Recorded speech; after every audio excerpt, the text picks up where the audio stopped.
We are good to go? Yes. Namaste and good evening, everyone. On occasion of May Day, I, Ritika Gupta, Assistant Director at IMPRI Impact and Policy Research Institute, extend my heartiest welcome to you all to IMPRI #Web Policy Talk. Today, we are here for a panel discussion on migrant workers, labor rights, and policy impact and way forward. This discussion is being organized by Center for Work and Welfare at IMPRI, Counterview, Working People Charter, and Indian Social Institute, New Delhi. I would now request Dr. Arjun Kumar, who is director at IMPRI, to introduce our speakers and the program further. Sir, over to you. Thank you. Thank you, Ritika, and Lal Salam everyone, and welcome to this panel discussion, very pertinent, on migrant workers, labor rights and policy, impact and way forward. And we are so grateful to have very eminent panelists today for the discussion. So let me introduce the participants. The convener for this program is Dr. Denzil Fernandes, who is Executive Director of Indian Social Institute, New Delhi, and who is also the co-organizer of the event along with Working People Charters and Counterview. Our panelists are for today, Amarjeet Kaur ma'am, who is General Secretary, All India Trade Union Congress, Professor A.V. Jose, who is Honorary Visiting Professor at CDS, Center for Development Studies, CDS Kerala, Sandeep Chachra sir, who is Executive Director of ActionAid India, and also co-chair World Urban Campaign at UN Habitat. We also have Dr. Elina Jena ma'am, who is a faculty at Vivigiri National Labour Institute at Noida. And we also have Chandan Kumar sir, who is National Coordinator at the Working People's Charter, also our co-organizer. The program will be moderated by Professor Shyam Sundar, who is Professor of HRM at Xavier School of Management at XLRI, Jamshedpur, Jharkhand. With these words and without further ado, I now invite Dr. Denzil Fernandes to give his opening remarks. Sir, over to you. Thank you very much, Dr. Arjun Kumar. First of all, I would like to wish all the panelists and the viewers happy May Day greetings to each one of you. And this is the day that we commemorate to remember the contribution of workers in the development and in the growth of the nations. We also bring to light the need for upholding the rights of workers. And we know that this day has been a day to, highlight the rights of workers, which is more and more diminishing in a power structure, neoliberal power structure, where the corporates are gaining more and more leverage to power. So all the more important, this May Day is also celebrated in the context of a raging pandemic. We all know that last year when the pandemic started, we had a sudden lockdown, and migrant workers who were otherwise invisible to policymakers and even ordinary citizens, especially the middle class. Suddenly they realized that migrant workers exist when they came out on the streets, came out to railway stations and bus stations, and many of them walking and so on and so forth. And now it is a year on, and we are in the second wave. And in the second wave also, we are witnessing similar scenes. May not be as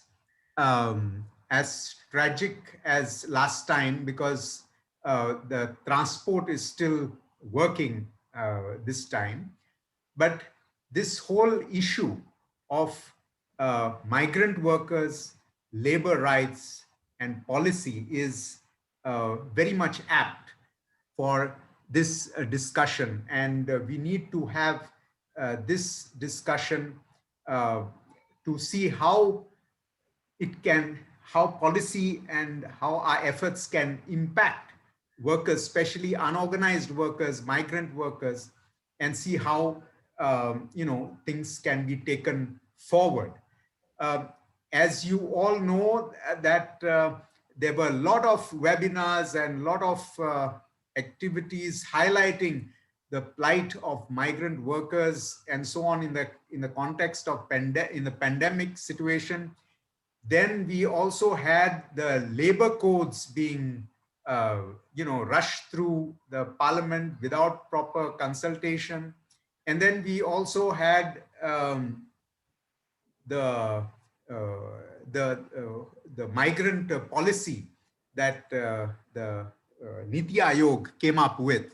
So definitely there has been, that means the voices of several activists, the labor union, the workers, the media that highlighted the plight of workers and so on, has definitely had an impact.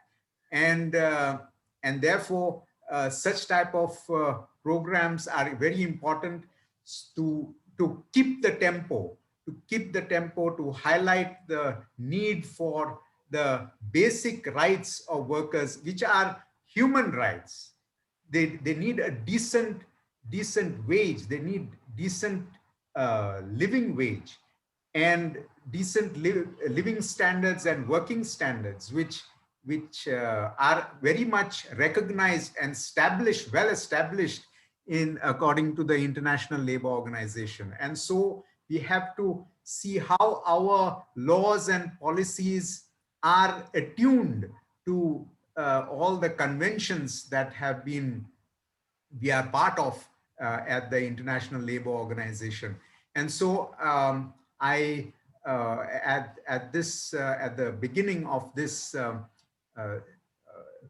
web policy talk, I hope that this, the various presentations made by very eminent panelists who represent ILO, who represent trade unions, civil society, the government, and so on and so forth, will be able to bring up some way forward in this time where workers need to assert their rights, and in the context of pandemic and so on, how workers can get the rights that they deserve.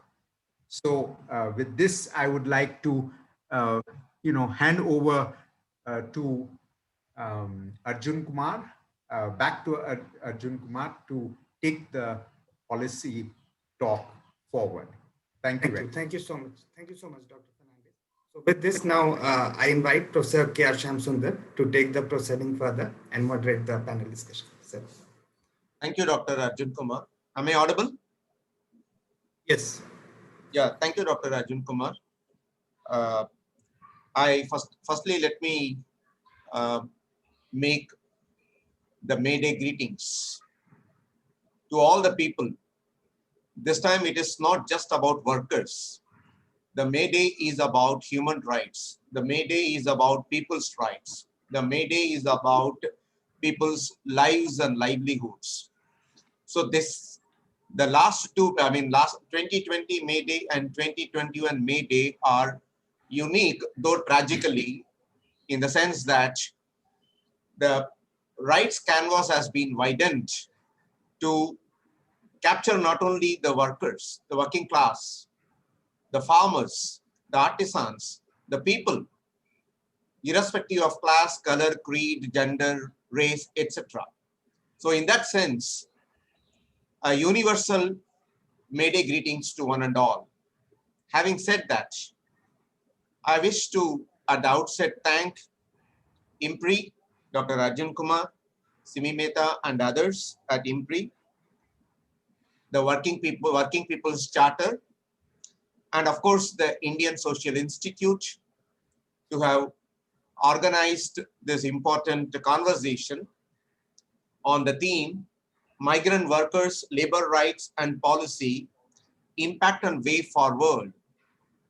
I should also mention here that the Indian Social Institute has been engaged in on the theme of establishing, securing, and improving the rights of migrant workers, and I've had the pleasure of participating in a couple of their programs. I'm happy to moderate the session wherein eminent panelists are set to feature in Professor A.V. Jose, former ILO official, currently honorary visiting professor at the Center for Development Studies, Kerala, CDS. Comrade Ms. Amarjeet Kaur needs no introduction. Her voice travels everywhere. Mr. Sandeep Chachra, Executive Director, Action India. Dr. Elina Samantroy Jina, Fellow Faculty at the V.V. Giri National Labour Institute, and Mr. Chandan Kumar, again, National Coordinator, Working People's Charter. I would like to make a few introductory remarks in order to facilitate, set the context and the tone for the panel discussion probably to address. When we speak of migrant workers, the first aspect that hits a person who is trained in economics is that the complete absence of data on the migrant workers, the interstate migrant workers. Probably we have inter-country or international migrant workers because of the passport and visa mechanisms. But we also know that there are undocumented workers everywhere. So that is what Father Denzil Fernandes said, that though in a tragic sense, this COVID phenomenon has brought the migrant workers onto the mainstream, though for wrong reasons, of course. We have mourned 1 year of COVID, yet we do not have a semblance of data on the migrant workers. It took more than 10 months for Government of India and its think tank, Niti Aayog, to come up with a draft policy on the migrant workers, and also for the minister and the government to establish employment surveys. One of them pertains to migrant workers. And in a parliamentary question, the labor minister went on record to state that a few crores of rupees have been allocated for establishing a statistical database on the migrant workers. And it would take at least around 6 months for the government to do what it intends to do.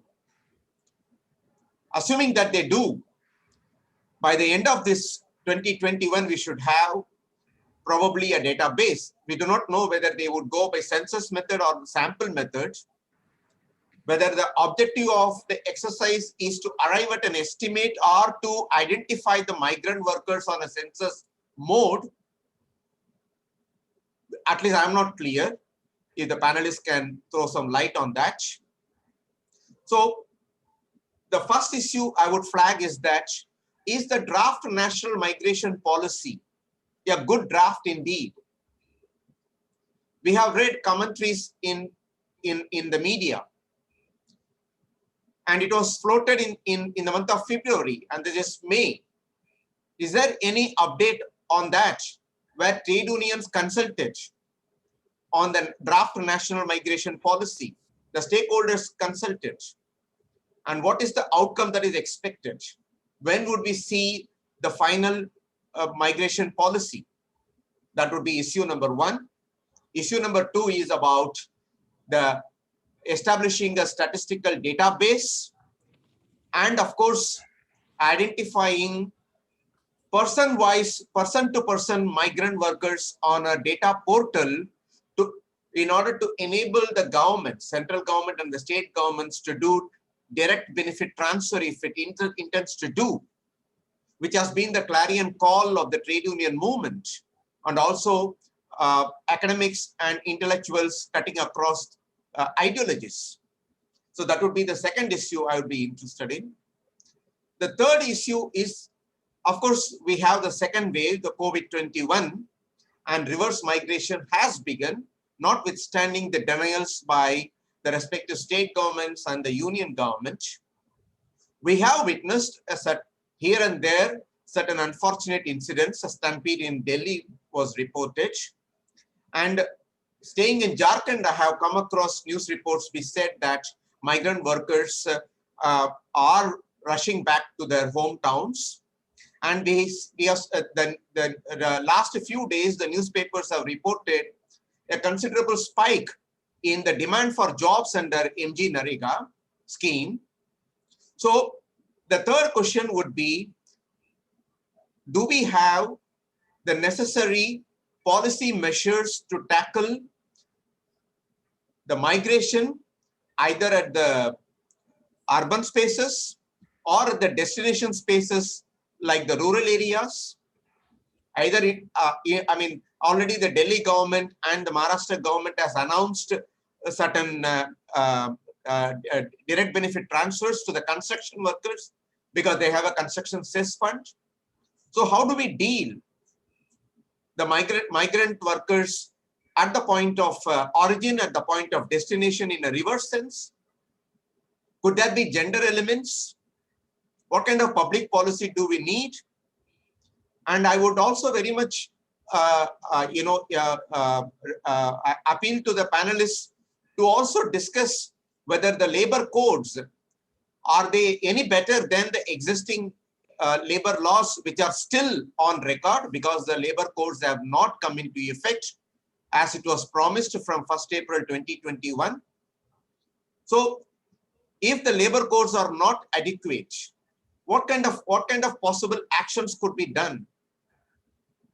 Could the labor codes be bettered in the forthcoming parliamentary sessions by way of amendments? So these are some of the issues that I'm flagging as of now. And I request the panelists to try to answer some, if not all, of these issues and engage in constructive conversation.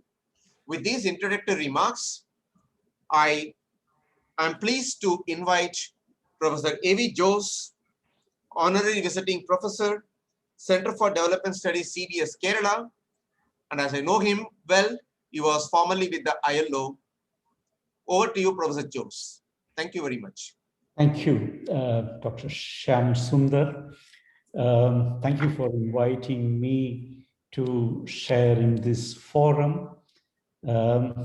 Personally, I have a lot of skepticism about the kind of concerns raised by you on the question of a national policy towards migrant workers, and also on the question of human rights of migrant workers in the subcontinent. Let me start with my nostalgic memories of May Day rallies representing the ILO trade union. It used to be held every year in Geneva, together with my friend Saturo Tabusa from the union, who is no more. I used to take part in these rallies, which brought home amazing realities about the composition of the migrant workforce in the rich cities of Europe. And what it brought out was the ethnic diversity of these people who always lived under the threat of expulsion by immigration authorities. They would surface only once a year, and rarely did anyone speak about their human rights. And no European government tacitly conceded to the question of recognizing the rights of the migrant workers in all these rich countries. And they were people who came from nowhere without rights, and ensuring the rights of these migrant workers never ever figured in the agenda of international organizations. In spite of the beautiful conventions we all took part in developing, in shaping, but they never became part of the legal architecture of the rich countries. I'll come to that. Therefore, we are talking about the precariat of the world. My friend, guy standing, used to call them that way. And these are the people who left the countryside in India in search of a dignified means of survival. They were not asking for the moon. They just asked for a reasonable income, quite different from what they were getting back home. And what they were getting back home, as per estimates of the periodic labor force survey, which pertains to the last normal year, or for which we have data available, 2018-19, they were getting on an average 6,800 rupees for male workers in the countryside, 4,000 rupees for women, again in the countryside, less than 5,000 rupees for men in most of the Indian states, which harbored large share of the rural population, less than 3,500 for women in the very same states. If they were to go for self-employment, there would be something like a marginal increase in income, again in the countryside, less than 7,000 rupees in many of the states, poorer states, for men, and then less than 3,500 rupees for women. All that it brings out is the kind of vast interregional variations and the glaring gender inequalities. Women always pitch themselves to get a very low level income in comparison to their male counterparts. And they were looking for a secure income, and that was available in the urban space. And again, it was not the kind of an inordinately large amount, most of the time in the range of 13,000 rupees, at the most 20,000 rupees in some big cities for men, and something like 15,000 rupees for women, again in the urban spaces. That's what they migrated for. And they were always the kind of low-hanging fruits to be plucked by the national elite for indulging in the vulgar display of wealth and for ostentatious consumption of the national elite. And these are the first generation people who migrated out of the countryside, the progenies of what we proudly recall the demographic transformation of India, people with minimal education, products of a kind of a fertility transformation, which led to decline in mortality rate, increase in birth rate, increase in population, but diminished responsibility for taking care of the siblings, so much so they could move across space, travel long distances, take up a job, but then live in squalid surroundings, which was the case in most of the urban spaces. And also, I've seen it in Kerala too. We talk about guest workers, but the fact remains we fail to extend humane living conditions to all these migrant workers. And that is experienced all over India. The fact remains no one was there to speak on behalf of these people. They were to be plucked, to be enjoyed for with insecure jobs. And when conditions of uncertainty came, as it happened during the preceding 1.5 years, they would have no option other than going back to the countryside, because a lockdown or a breakdown essentially meant no wage, no income, no roof, no health care. And when we talk about human rights, please, let's be aware of the fact we are talking in thin air. Right through history, any serious discourse on rights took recognition of the fact that entitlements matured into rights through a prolonged process of transformation. Localized customary rights of people were built into the national legal safeguards. They in turn became part of an international legal architecture, which took place within the precincts of the ILO. But then all these countries which got themselves represented in the international labor conferences through these years merrily took part in these debates, formed these elegant conventions, came back and did precious little to ensure that these rights became part of the legal architecture of their own countries. And I'm aware of the valuable contribution made by the trade union leaders represented by Madam Amarjeet Kaur. They did play an extremely important role right through time, but then we did not have the national wherewithal to incorporate them into the legal architecture of this country, because our rights were always anchored in our provincial entity, the subnational state where we belong to. That's where we were counted, we were recognized, and we were reckoned as part of the electoral force. The moment you migrated, you forfeited your rights to take part in political processes. And unless and until we are able to embellish, enhance the content of their entitlements, we cannot talk about eventually incorporating human rights in their reach. And we expect the state to create the kind of enabling environment for them to exercise the rights. There are preconditions to be fulfilled.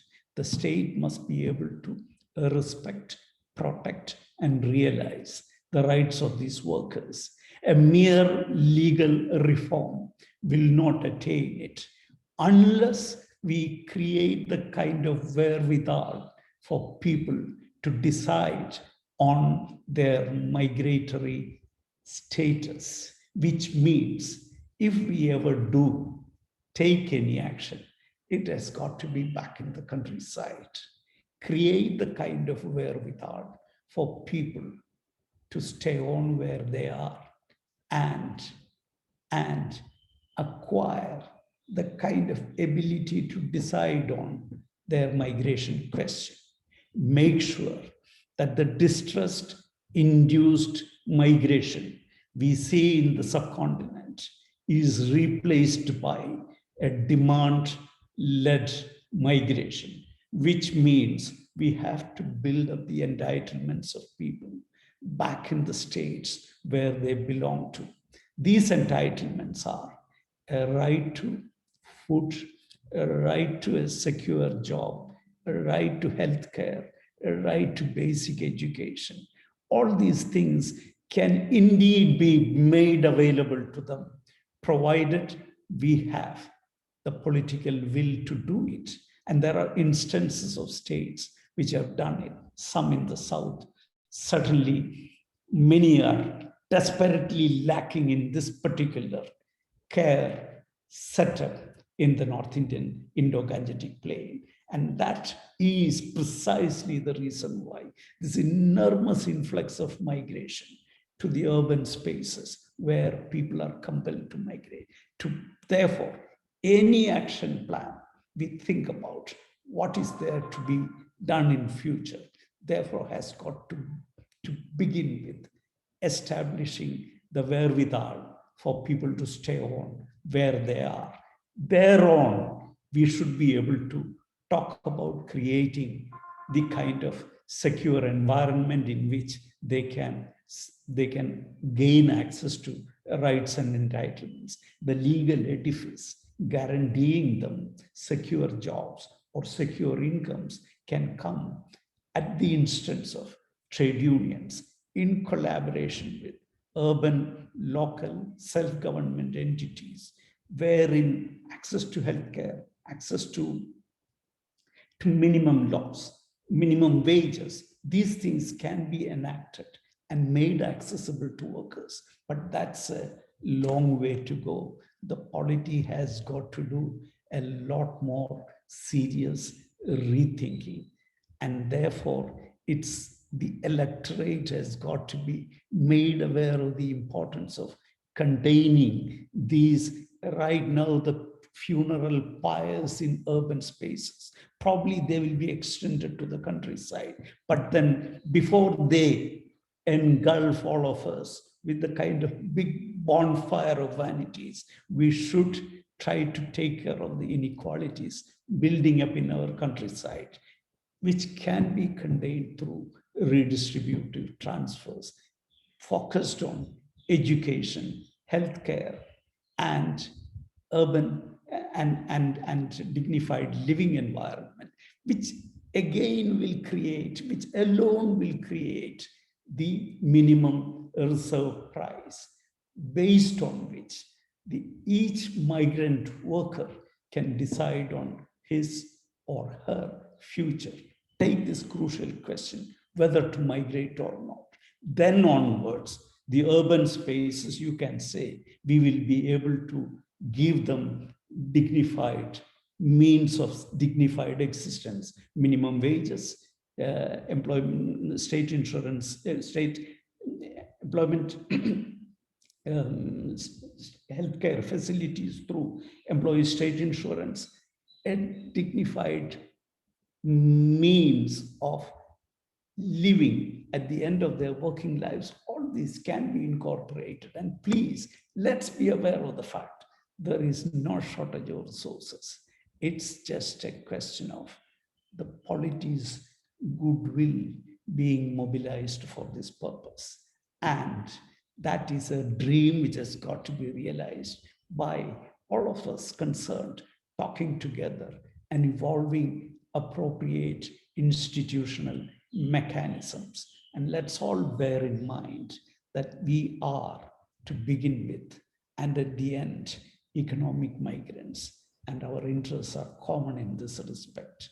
And therefore, creating the ambience for a dignified life is work for the entire national polity. And unless and until each region is willing to take this on board as part of their agenda provincially, we probably will not be able to talk about a national level set of safeguards guaranteeing the human rights of workers. Thank you. Thank you, Professor Jose, for giving a rights-based perspective. I mean, you began with the international dimension to this. I mean, you emphasized the extremely precarious kind of life that the migrant, whether intra-country or international, at the international level, they always face a threat of expulsion. The term precariat could not be, far more. I mean, could not be more applicable to anyone other than migrant workers. Now, the main theme that came out very very powerfully was that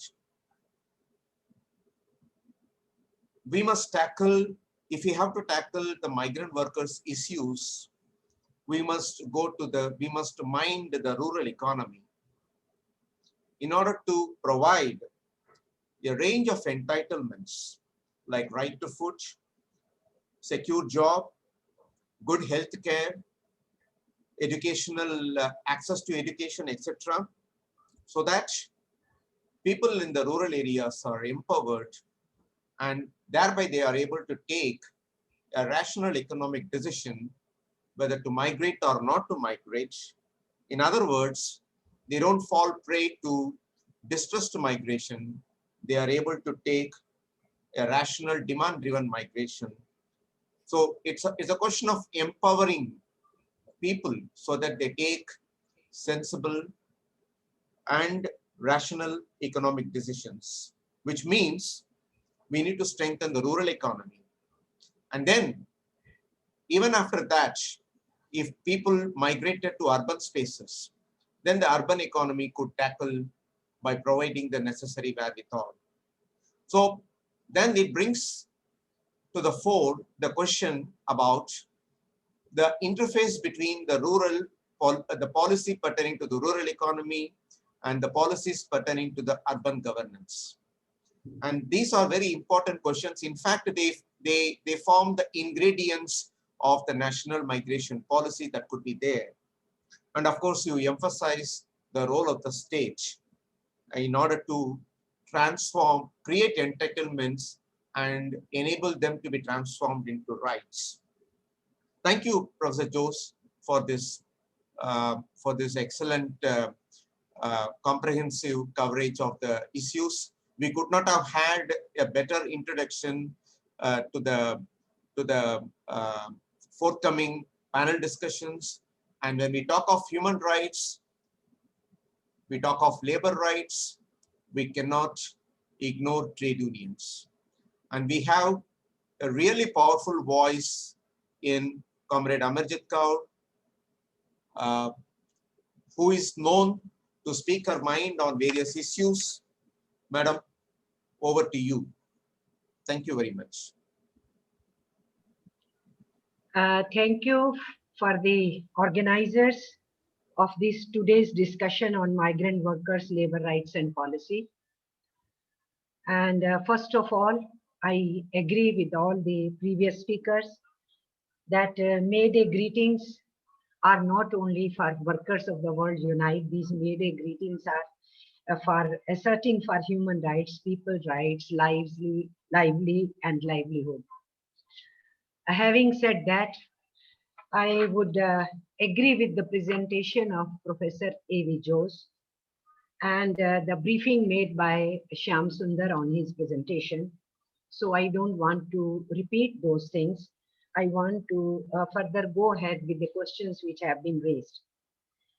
That's true. We are not talking about the migration which used to be for well-educated, highly skilled people going for better avenues, settling other places or in other countries, knowing their rights, knowing how to attend to their rights if there are difficulties, approaching institutions or the organizations, and having the connections at right places.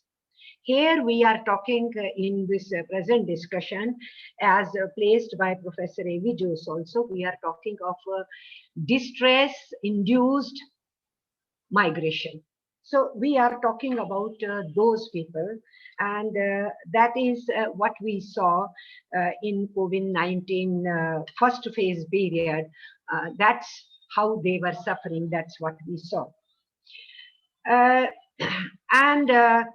The government wanted to use it, आपदा को अवसर में बदलेंगे, so this disaster to be converted into opportunity by the government. So that also we saw the government kept sleeping in addressing this COVID situation or dealing with the way migrant workers were suffering to salvage their suffering. Instead of that, they were busy with their own political agenda, narrow agenda, and then selling of the national wealth, national resources, the natural resources, the PSAs, all those PSUs and government departments who were on their toes to give services to the nation in that crisis situation, They were supposed to be bundled off and privatized and disinvestment brought into it.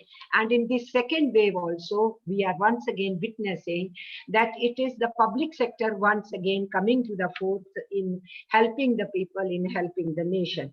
But the government was busy with its own agendas at political level, at economic level, or even at the question of preserving democracy or letting the democracy to go to dogs. That is what we witnessed. And those kinds of agendas were the priority for the government, but the real agenda for the people, those who were suffering, that agenda was not there. 1 year was wasted fully and no preparedness was shown, and result is before us, what is happening presently. It's true that we could witness on the roads the way the workers suffered. It doesn't mean the workers are not once again suffering. But at that time, railways were stopped, no transportation, even buses were not being provided and they had to walk miles and miles. But their distress and suffering is no less this time when they are able to at least catch trains and go by buses, but they are being fleeced by the private transport sector when they are rushing back to their homes. And this is the truth that reverse migration has happened once again. And now the questions which are raised, the government wasted time, did not discuss about migrant workers, their issues, and the law which is there, was it being implemented? That law gives lots of responsibility on the state governments and the central government. Were they doing anything? My answer is they were not doing anything. Why they have suddenly come up just now, a few days ago, an exercise through Niti Aayog and ILO together. It is because ILO session is going to be conducted virtually and the government wants to pose there. We are engrossed with this whole issue, what to do about migrant workers in India. So they want to place that point, and that's why this so-called consultation involving Niti Aayog and ILO was done.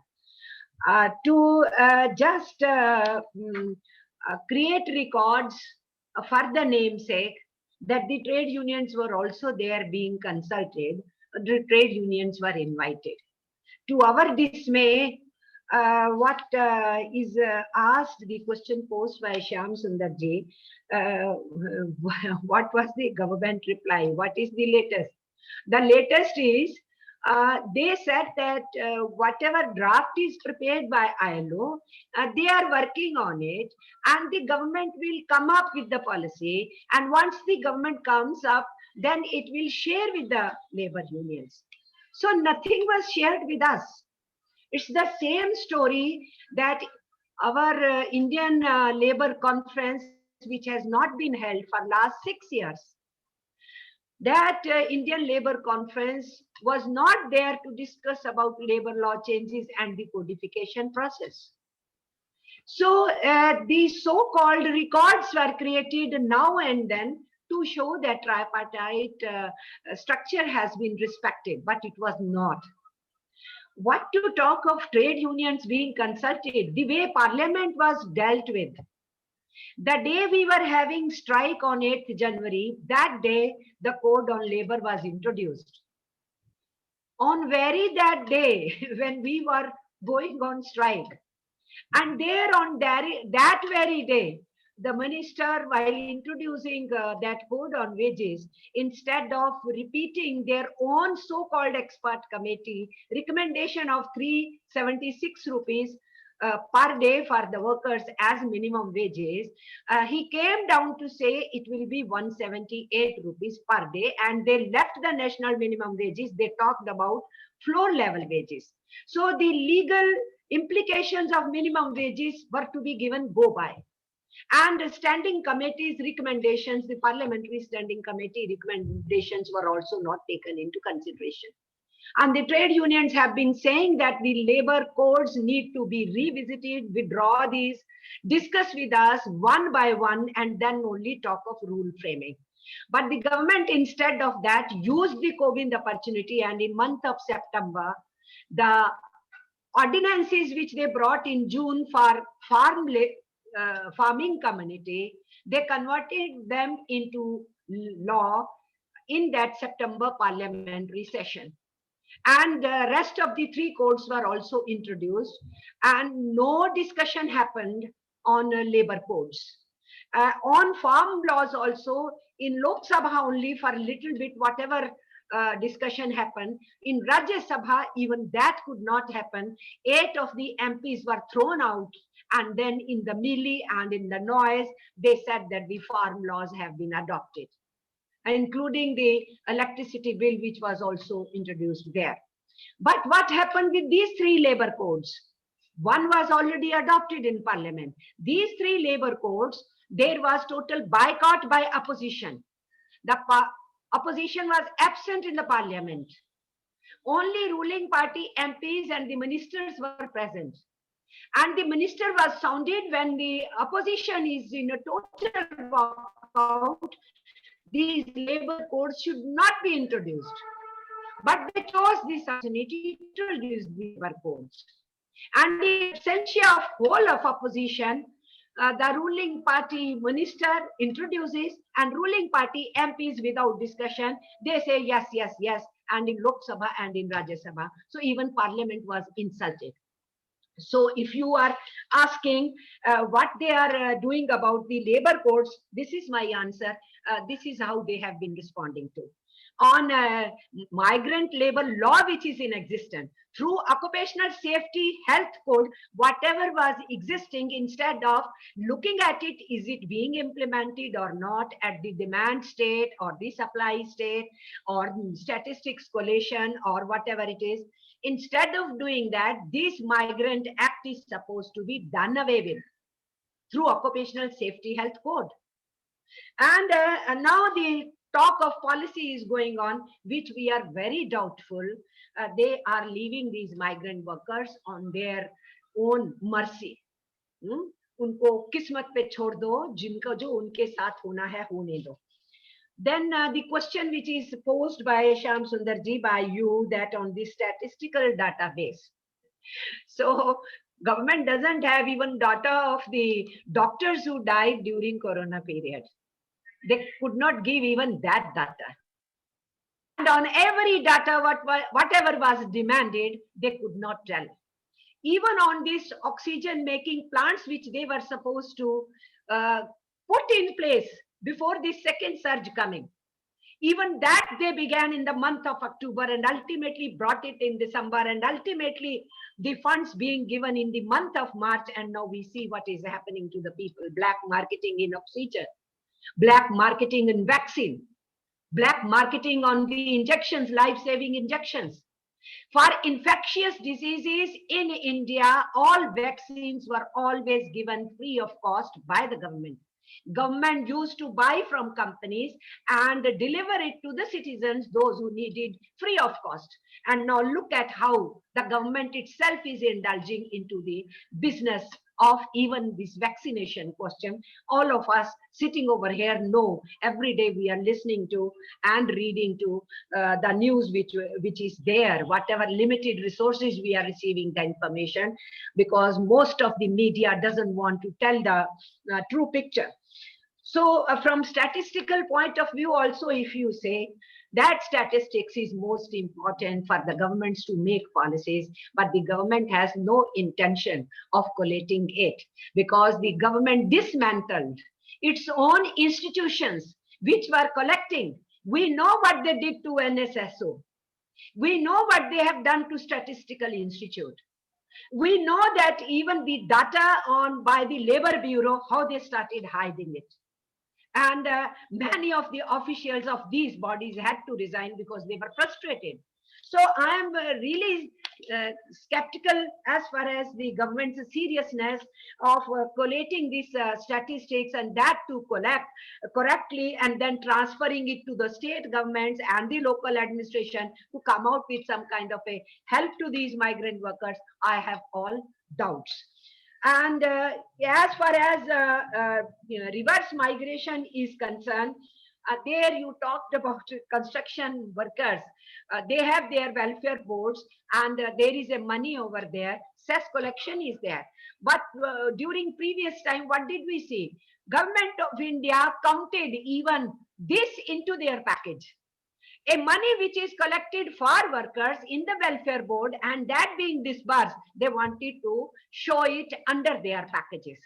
Even some mineral institutes, their own savings, their own money, which is meant for disbursal to the employees, even that was shown as a package. Even from the budget, what was allocated for farmers, it was part of budgets, and that they tried to show in COVID-19 dealing. This is part of their package. So what to talk of? They will be really doing the service to these workers and transferring that money to them. We demanded 7,500 rupees to each family, which is non-income tax paying family. But the government did not agree. We demanded that don't go by BPL card, APL card and all. Your own government is admitting that 10 crore families could not be delivered their cards. That is official by finance minister. And from that point of view, the 80 crore people which they say were to get ration, that means 10 crore families did not get, whose ration cards could not be given. And we had said, open your godowns, FCI godowns, you have enough stocks. You yourself are claiming you have enough stocks. Then you open it for all the population who are hungry. Once again, we have raised this issue that you start that 10 kg thing, which was done at that time, but the government is silent on that. Government went back from the promise that lockdown wages will be given or the retrenchments will not happen. Look at the government, employers go to the Supreme Court and the government shivering goes there and withdraws their orders. Their advisories are withdrawn. This is what they did to these migrant workers. So to believe that this government will do something is something I visualize that belief is wrong. But I do agree that when Shyam Sundarji said that there was some impact that the government discussed about migrant workers and they wanted to talk of policy. So it is only through propaganda, through campaigns, through agitations, through movements, raising our voice, building support to the voices. That is how the impact on the government is to be brought about. But would they like to do the fundamental changes towards Professor A.V. Jose was replying? I have all my doubts. I don't have any faith on this government and their intentions. And their friends, because I should also limit to my time, others have also to speak. When we are speaking on May Day today, so May Day began with the 8 hours fixing for workers. And that was by this government. They sent advisories to the state governments कि 8 घंटे को 12 घंटे करो. And when we raised this issue with the Director General ILO, then only the government went back. Similarly, on Migrant Act also, we raised this issue with the ILO. And then only they have gone in so-called consultation, which they did now, but there is nothing over there to tell us what is that so-called policy. They are saying they are still framing, and they are looking at the draft of given by ILO. And legalizing our rights. In 1926, we got Trade Union Act 1926. But their codes are going to dismantle. The unionization process being made difficult. Union leaders to be punished and put to jails. And then the derecognition of unions, very easy to be made. Unions registration difficult and unions which are registered to be derecognized. Those kinds of situations are being brought in these labor codes. If anybody says, is there a situation of in the coming parliament session to making it better so that the labor codes could do something good? These labor codes are not better. Only some here and there, some cosmetic things they want to show. This is what good thing we are doing. But actually it is to do away with 150 years struggle of the working class in India. They want to do away with that. And on the wage issue also, they are making it so difficult. Definition of employee, they are worker, they are discussing, which is contradictory. It is contradictory code after code. That is what we are saying. pay commission will stay or not, bipartite will happen or not, for minimum wages, those committees, so-called trade unions will have any role or not. There is a big question mark. And so we find it there. And there they talk of establishment. And we are talking of vast majority of informal economy, which is out of the purview of establishment. So in wage code, exclusion will happen. Occupational safety health, they say 10 and above. 10 and above, if you are saying, you are leaving all those informal economy or self-owned workers also. Agricultural labor, domestic workers, most of the workers have been left out of social security code. So what are these? Are they better? Whatever is existing is supposed to be taken away. And that is how even employers, many of the employers have told the government, the way you are doing, that is not meant for doing industrial peace. Even employers had to say it. And our IR code is worst. 77% of the establishments, the factories will be out of the purview of Industrial Dispute Act dealings which we used to have. All conciliation machinery is supposed to be wound out. Labor codes are supposed to be, district labor codes are also supposed to be wound up. They want to talk of tribunals, and the ordinary worker, informal economy worker doesn't know how tribunals function. So weakening unions, weakening collective bargaining, making it difficult for workers to have any kind of salvation, and then all plethora of issues which were raised by Bosji, which I fully agree with him, that the rural economy needs to be addressed. To migrate should be your choice. As it used to be, people used to get educated, acquiring skill, then searching where they can do better. They used to have their choice and they will go.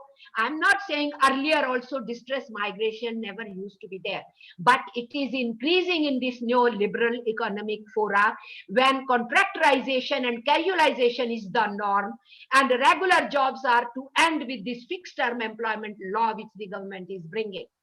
So where are they leaving us?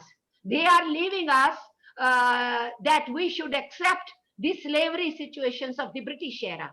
And we are not going to accept. I do not want to stop at this note where it is pessimism. I want to end with the thing that the Kisan organization has shown the way. They have told the government, we can challenge you. We can be on streets. We can be there for months. And we trade unions continuously are standing by their side. We conducted some joint programs earlier. Today we conducted May Day jointly. And very soon after 15 May, again we will be sitting and strategizing how workers' movement and farmers' movement can be brought further closer and joint actions will follow. This will become a fulcrum where the students' movement, the youth movement, the women's movement, the human rights movement, the democratic rights movement, various movements of other sections of the society who are looking with great hope with this Kisan agitation going on, they all will be they are getting attracted to this fulcrum, and that is where the future lies. I don't have much hopes from this government. Only hope is with the people and their struggling spirit, and that's where the trade unions have to commit themselves on this May Day, that we don't want to be remaining silent.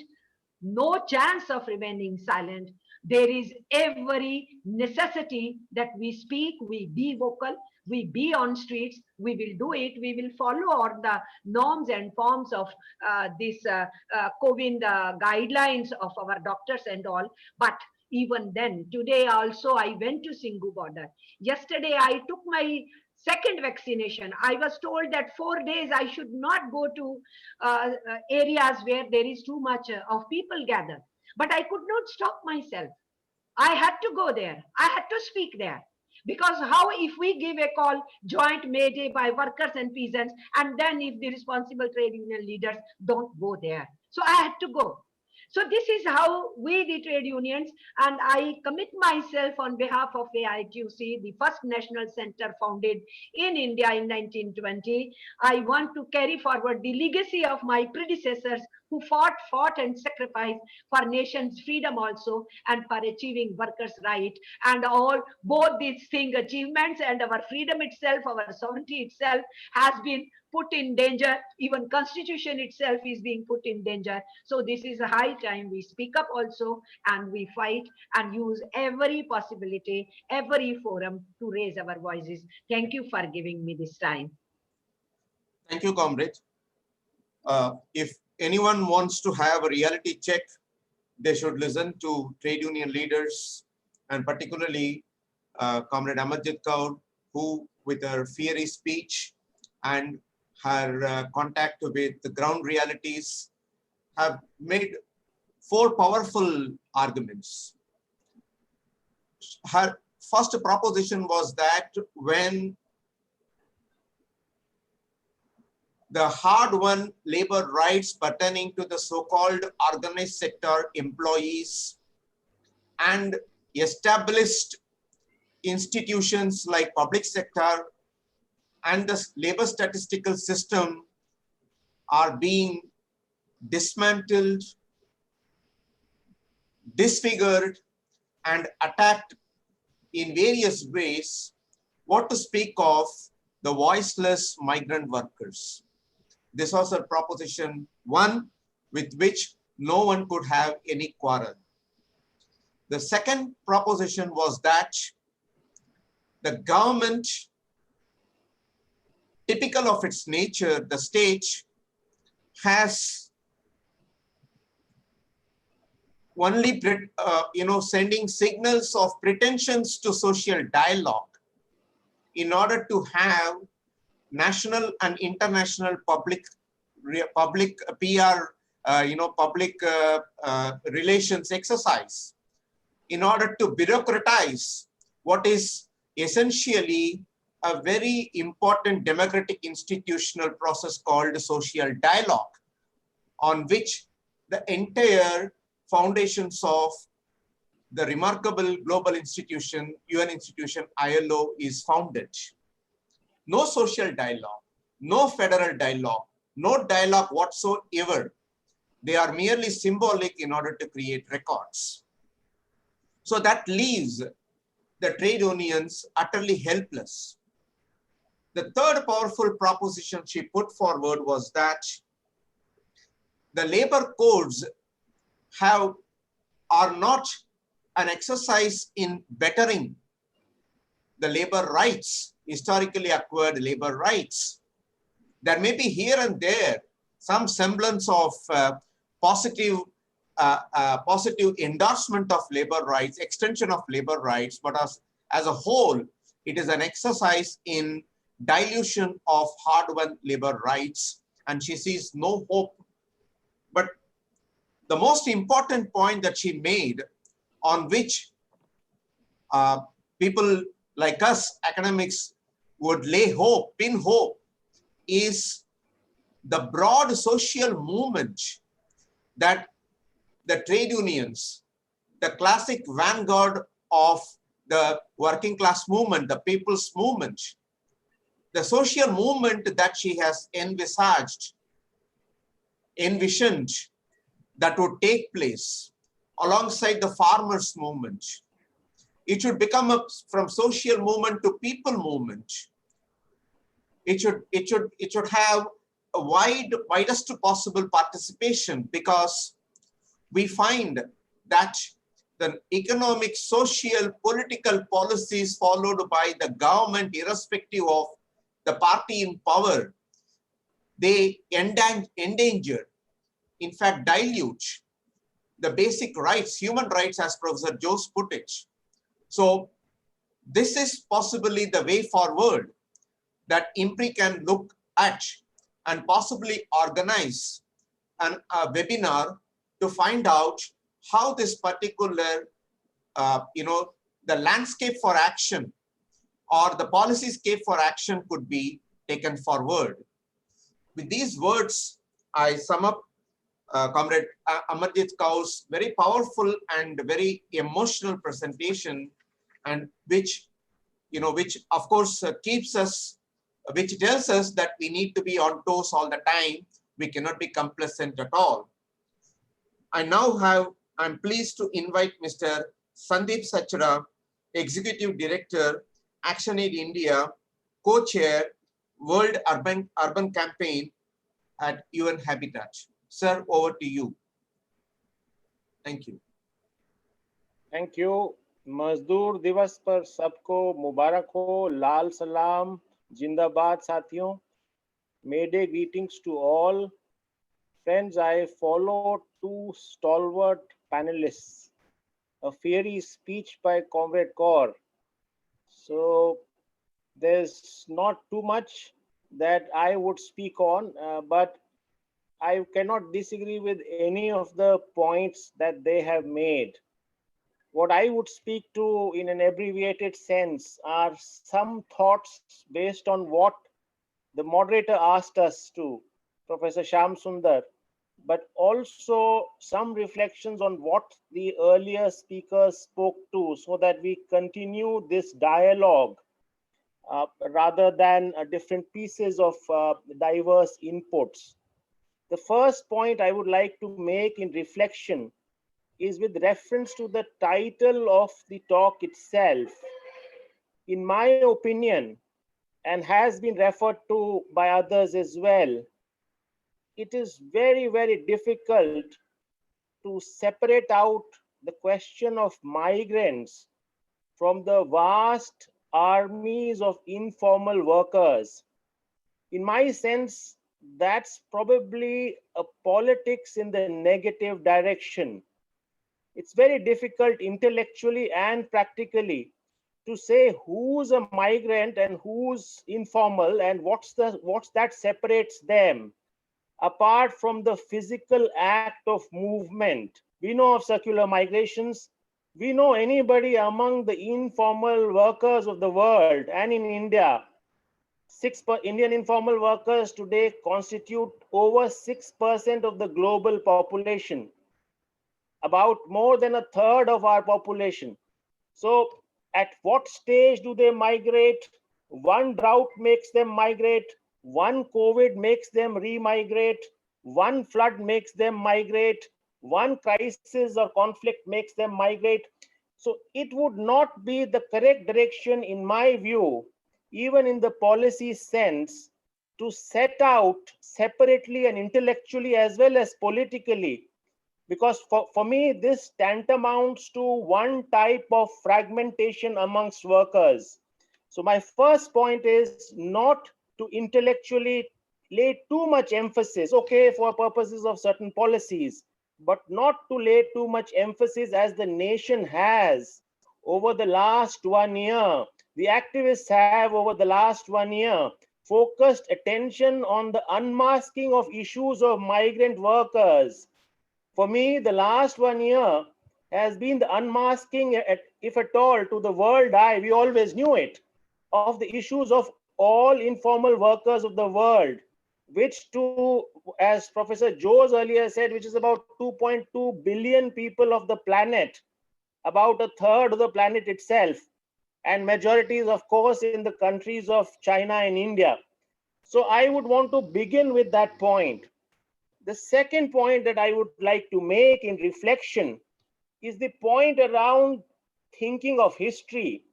Friends and comrades, we can't be oblivious to history when we talk of informal workers. And I am referring to 3 specific histories here. There can be multiple. But my first history that I'm referring to is the one of caste in the Indian subcontinent. So we can't be oblivious to the question of caste when we are talking of a battalion, a reserve army, a vulnerable army of informal workers of India, for it is the majorities which are consumed there by the Dalit communities.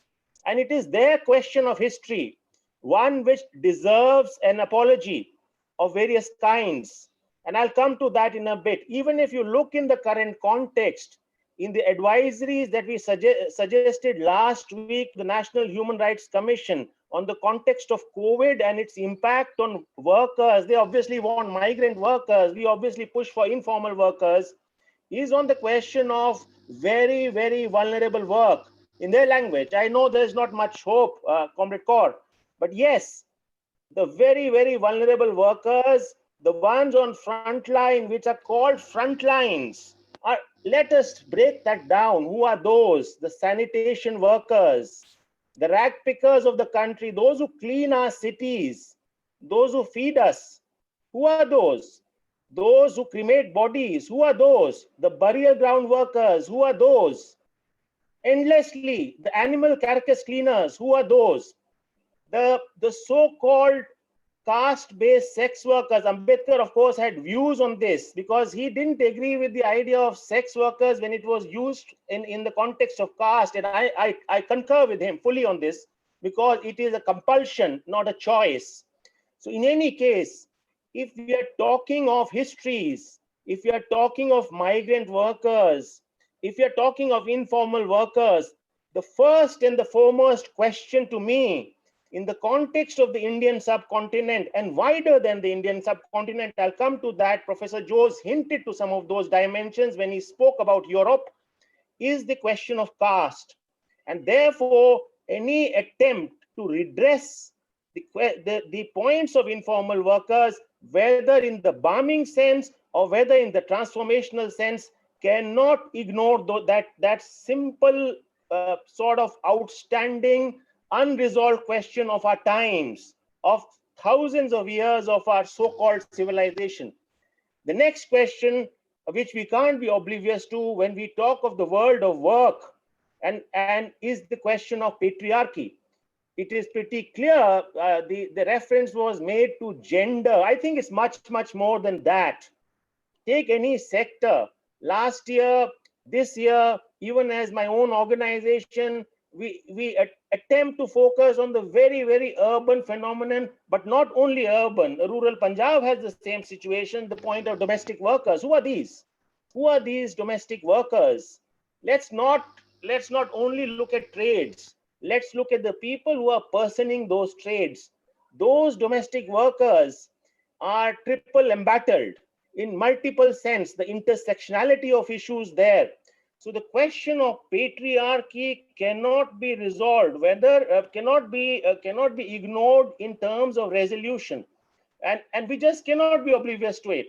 We need to. We all know that the work participation rates of women fell tremendously during this pandemic, and even before they've been falling. India, of course, never boasted of very high so-called work participation rates. Underpaid, unpaid, unrecognized workers in rural and in urban India. So I think I want to sort of put that point centrally. The third point that we can't be oblivious to while dealing with the issue of migrants or informal workers is the history of colonization and the question of colonization itself. Professor Jose referred to it in his introduction as the streets of Europe, which have workers with great diversities. In my context, I want to bring it back. In the context of India, I want to bring it back in terms of what is this colonization in the context of India, and what would decolonization therefore mean when we want to do transformative sort of dimensions of work.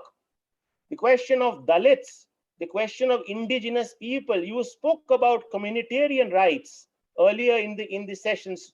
To my mind, the question of indigeneity itself, to my mind, therefore, that's also an unresolved question of history, and therefore cannot be a forgotten history. The issue of colonization internally. So it's not just so much about, and that comes obviously with the conjoint question, what Comrade Kaur mentioned in passing as liberalism, neoliberal. And I think is the point of imperialism, which we need to sort of not forget on this May Day when we are talking of beyond an apology. So I want to sort of raise that dimension to our discussions in terms of policy solutions. In terms of my reflections on what happened on those codes, I think this has been very, very well stated by Comrade Amarjeet. There's not much more to add. Any transformations of hard-won labor rights are reflective on 4 dimensions. The dimension of wage, she talked about it. Where are the wages in the country today? From minimum wages to floor wages. Where is the idea of decent wage in the society itself? Where is the idea of wage compensation itself? So one can go on and on. The second dimension of the labor codes, in any case, let's not talk about labor codes, of labor rights, is the dimension of conditions at work, conditions of work. And she spoke to it so eloquently. 8 hours to 12 hours, discriminations at workplace, harassments at workplace, expulsions of workers at workplace, kicking out workers at workplace. I think we can speak enough about what the labor codes now tend to legitimize in one way or another in the micro readings of the labor codes. From ActionAid Association, we've done enough and more micro readings, assessments, and feedback to the Parliamentary Standing Committee as well on labor. Many of those, as we all know, would not be accepted, even if the Parliamentary Committee suggests it. But that is another debate. The third dimension, which definitely one needs to evaluate when it comes to the question of labor codes, is the question of labor rights itself and the question of freedoms at work. Let's look at one simple axis of bondage. I will take one extreme end of it to illustrate the matter and look at the growth of neo-bondage, what is called contractual bondage, what you can use various ways, the unfreedoms at work. Over the last decades, the bonded labor legislation passed in 1976. Look at the realization of the bonded labor legislation even before we touch on the vast arena of the question of labor rights and the watering down of labor rights each passing year. I just won't put the blame to the last 7 years. One has been following the watering down of labor rights over the last 3 decades personally. So in this sense, yes, more intensified now, but that's been a downhill trajectory. So I think I want to sort of speak to that. And I want to speak to this unfulfilled societal desire, something called social security in India and something called social protection worldwide. I mean, it is a dream. It is a dream where a widow pension is not more than 500 rupees a month, that too for a smallest percentage of widows, where a disability pension is sometimes about 300 rupees a month, and that too for possibly 1/20th or 1/50th of persons living with disability. It's a joke. So let's not even, beyond the idea of giving some kind of visible cards and beyond some limited gains that the construction workers have made, which has been talked about, and that too on account of some charity called the Construction Workers Cess, and therefore the Construction Workers Welfare Fund. Look at all other trades, look at all other sector. Let's talk about agricultural workers. Comrade Kaur was referring to the farmer struggles. I mean, that's another debate to be had. But I think that's something that I wish to refer to in reflection to your point, moderator, on how does one look at labor codes? Is it a progression in the right direction? Is it a regress? So I want to speak to that. The next point I want to speak to on this occasion of May Day, I think the future lies on a dual trajectory. And I think we must struggle for it. I concur with Amarjeet ji when she says the hope of people coming together. One sees that in several parts of the world. So there's no difference there. I will come to some of the challenges there. But before I do that, there's a twofold path. This morning, I wrote an article published somewhere on the question of what must be done. Of course, they edited and so on and so forth. And one of the fundamental premises is the premise I borrow from the struggles of indigenous people in other parts of the world. The notion of apology to balm histories of exploitation. I think the informal workers of India owe an apology from the middle and upper classes of India and from the successive states of India. They owe an apology of history. They owe an apology of exploitative centuries before it, whoever has done it. That to me is the first step in any reconciliation, any progress process. I don't even think there's a reconciliation under capitalism.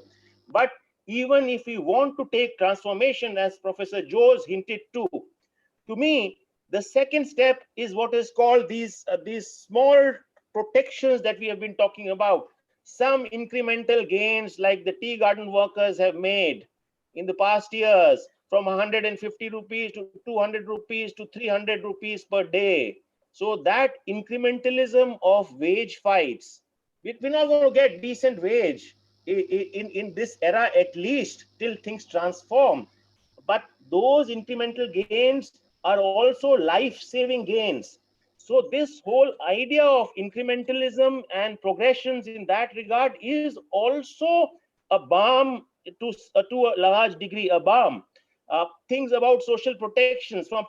We were arguing that single women of this country, and perhaps they will, should get augmented pensions. So the Maharashtra government issued a government order saying we'll give them 1,100 bucks a month. Not much. We demanded 5,000, 6,000, you get 1,100, but better than 500. So that kind of incrementalism. But transformation requires much, much more. Justice requires much, much more. And therefore, on the aspects of justice on this May Day, I think the economic transformation question that Professor Joes raised, I'm not going to repeat it for lack of time, but I think that's fundamental. And fundamental to that are two trajectories. Let me count them. The first trajectory is the unfulfilled agenda of land reforms. It has not at all been touched upon, as if workers can never be owners of land. I'm talking of informal workers, majorities of whom have histories of agricultural landless work. So the fundamental question of land reforms, the arrested idea of land reforms, some call it the stillborn notion of land reforms, need to be birthed again, given vigor again. I don't see that in farmer struggle. And I think those are issues we have to sort of all come together on. The second transformation is the question of ownership. And that I think has pathways of hope and possibilities. We've talked about histories of how cooperatives went wrong, how solidarity economies might revive themselves, how rural collective enterprises or rural collective economies or urban collective economies, a right to work based out of a premise of right to work can revive themselves. And I think I want to talk of those in terms of a transformational sense. And that is where I think I would like to close my short intervention today by saying if an apology can be a balm to history, it is the question of justice which is impatient to be birthed. And we must keep hope to that. There's some challenges in that regard, and let me just refer to them in passing. The challenges of decolonization mean challenges of contradictions within struggles. Who is the and we have other challenges rising out of chauvinistic nationalism and what is called reactionary nationalism, and what you can say in terms of sons of the soil thinking. When you want to do decolonization, the central question is the question of land. In the Indian context, I'm not talking to First Nations in Canada, but in the Indian context, who does this land belong to? To the tribal peoples of India, to the Dalits, who in my opinion are the indigenous people of India, or to others? And how should we seek an ideological sort of standpoint as well as a pragmatic political resolution to these issues? And here I end my contribution. Thank you so much for allowing me and for giving me the time. I wish to thank IMPRI, I wish to thank Working People's Charter, and I wish to thank, of course, my colleagues at ISI for this conversation and for giving me this opportunity to be one among the very eminent and very, very noted sort of academics, thinkers, and activists, and of course, leaders of struggles. Thank you. Spoke very well. Very Thank you, well. Mr. Sandeep. we see the conversation is getting extended.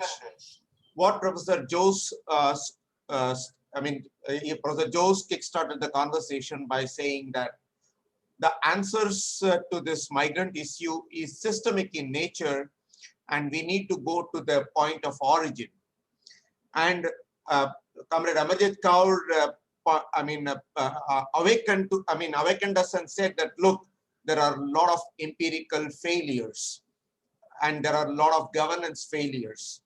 I know Mr. Sandeep is now giving us a political economy kind of narrative. I mean, his starting point, contention was quite engaging. He calls it as politics in negative direction. And I mean, he in fact interrogates the very idea of forming a national or any kind of a migration policy, in the sense that there is an intertwining of identities of informality and precarity.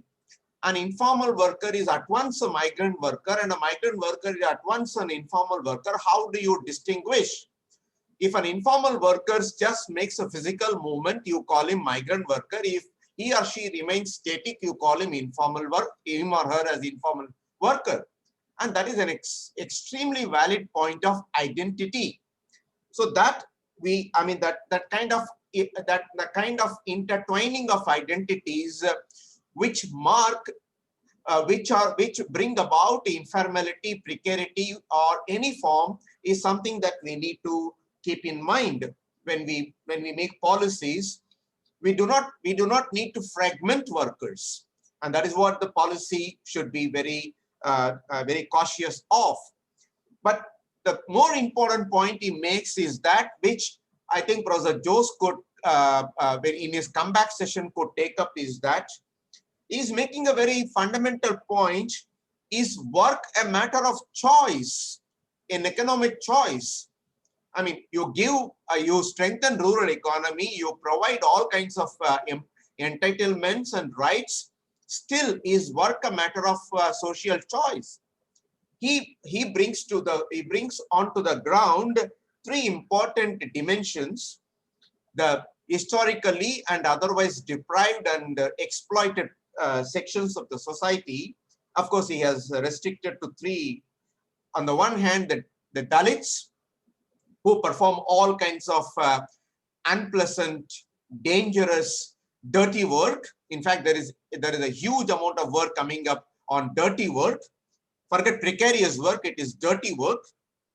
The Dalits, and then the patriarchal society creates a kind of gender. And of course, we should be mindful of, again, the intersectionality of this precarity or whatever, the dirtiness that the work is performed. And of course, thirdly, he has asked us to think about a kind of a domestic imperialism that is being carried out against the indigenous workers, who are the original owners of the entire, the so-called property, the Hobbesian question that should be brought about. And of course, he has strewn around a number of droplets of thoughts which would be difficult to summarize. But I also would, there is a historical need for all of us collectively, in a collective sense, to offer a kind of a apology to all kinds of people who have been oppressed, irrespective of any kind of identity. And that kind of apology could only be made in the sense that we as stakeholders contribute to the well-being of the historically oppressed people. Academics, trade unionists, policy makers, industrialists, everyone should play a role. So the point that comes out is that the curative policy actions that need to come out should be a kind of an apology. It's not merely a corrective action. It is not even a responsibility. It's a kind of a liability, a moral liability to say so. And that is a very powerful plea that he has made. And of course, he has rekindled the classic debates that took place with respect to labor, land reforms and ownership. And I would not want to go farther than this, but I should say that there is a thread of continuity in the discourses that we are seeing. And I thank him for that. I thank all the three speakers. Now, may I invite Dr.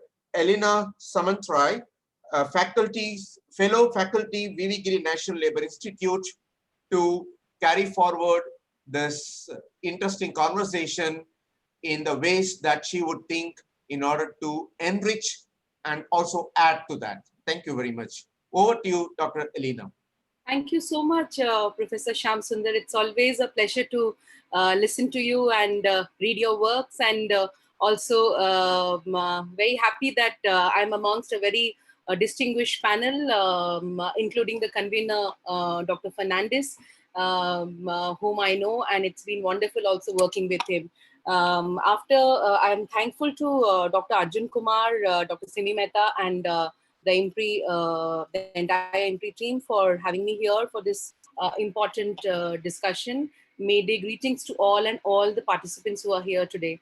Well, I'll be speaking today on the women migrants. Professor Shyam Sundar had highlighted when he initiated the discussion that there would be some gender elements added to the discussion also. So I'll try to bring that in.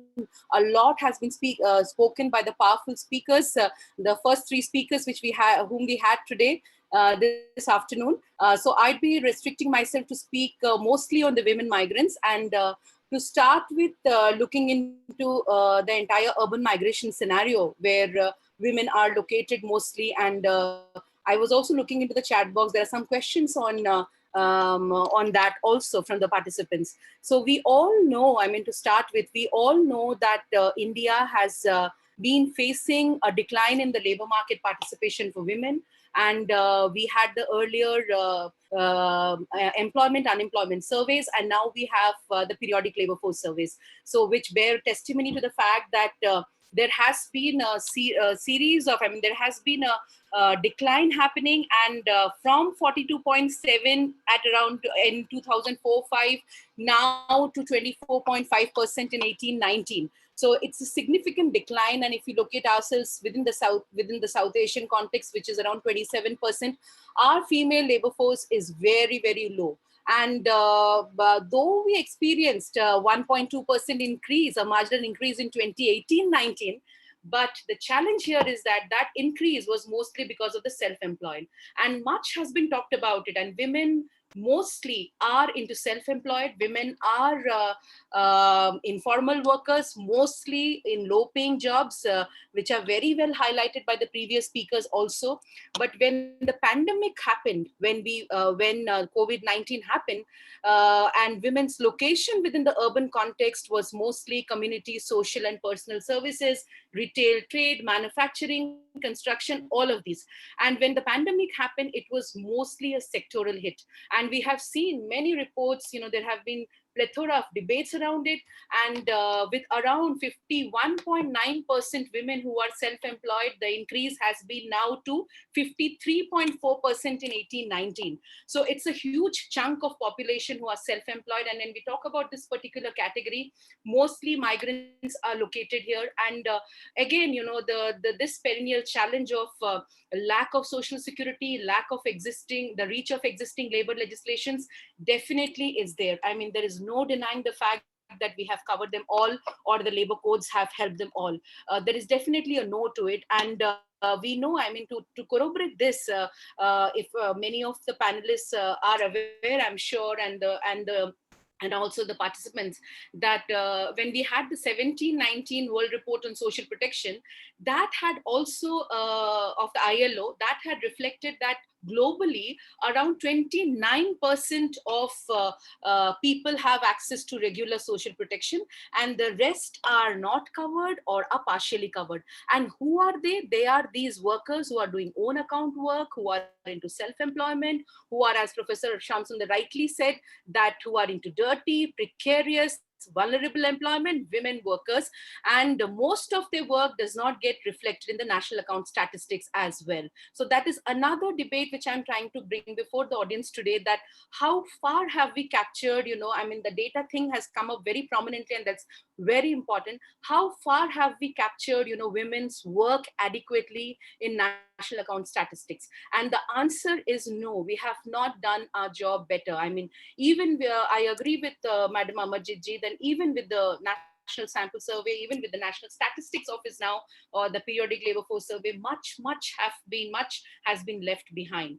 And coming to the migrant scenario and women workers within the urban migration scenario, we don't have data. I mean, if we look into the data sets, I mean, I remember, I mean, it's only I think during the last NSS we had a migrant worker survey. After that, we never had any data. It is dated now. We don't have any survey which was done after that, and that takes us back to only have the existing database what we have, and that is very dated, that is census 11. So if you look at that data, which is now very much dated, we see that those who had migrated for work, employment or business, and as per census 2011, around out of 45 million people, I mean, who had migrated for work, employment or business, 37 were males and 7 million were women. So we were talking about 7 million women migrant workers who were engaged in different kinds of occupations. And that too, I mean, I again repeat that data is quite dated, and we really need to look into, have fresh data on the impact of COVID-19 on the migrant population. I know, I mean, the Labour Department has flagged off the Chandigarh the Labour Ministry has flagged off the migrant worker survey, which has started, which documents the COVID-19 impact of COVID-19 pandemic on the women workers, which definitely would be throwing some light. But the survey just got announced, and it's taken by the Chandigarh Labour Bureau. They're doing it. We are waiting for the results, what might come out of it. But till then, I mean, as I very rightly agree, 1 year had passed. We didn't have much data on migrant workers per se, and women migrants per se. And when we look into what we had before the launch of this National Migrant Workers Survey, which the minister recently announced, we just had one letter which was sent by, in April 2020, I remember, which was sent by the Chief Labour Commissioner to the regional labour commissioners to tell them, I mean, to give information on migrant workers in shelter homes, in relief camps, etc.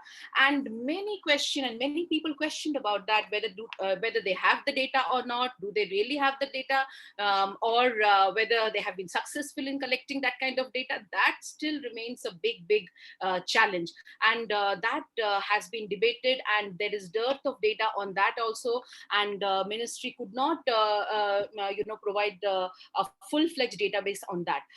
So coming back, the data crisis or the challenge of data, they announced the National Migrant Workers Survey, which still has to see the light of the day, and particularly with the pandemic happening and the impact on women migrants. Now, coming back to the women migrants per se, or women workers who had migrated to urban centers for work, what were they doing? And I remember in 2020, the IOM's World Migration Report, they brought out this report, and they said that migrant women represented around 74% of the service industry, which included domestic work, and in many cases, they had experienced job insecurity.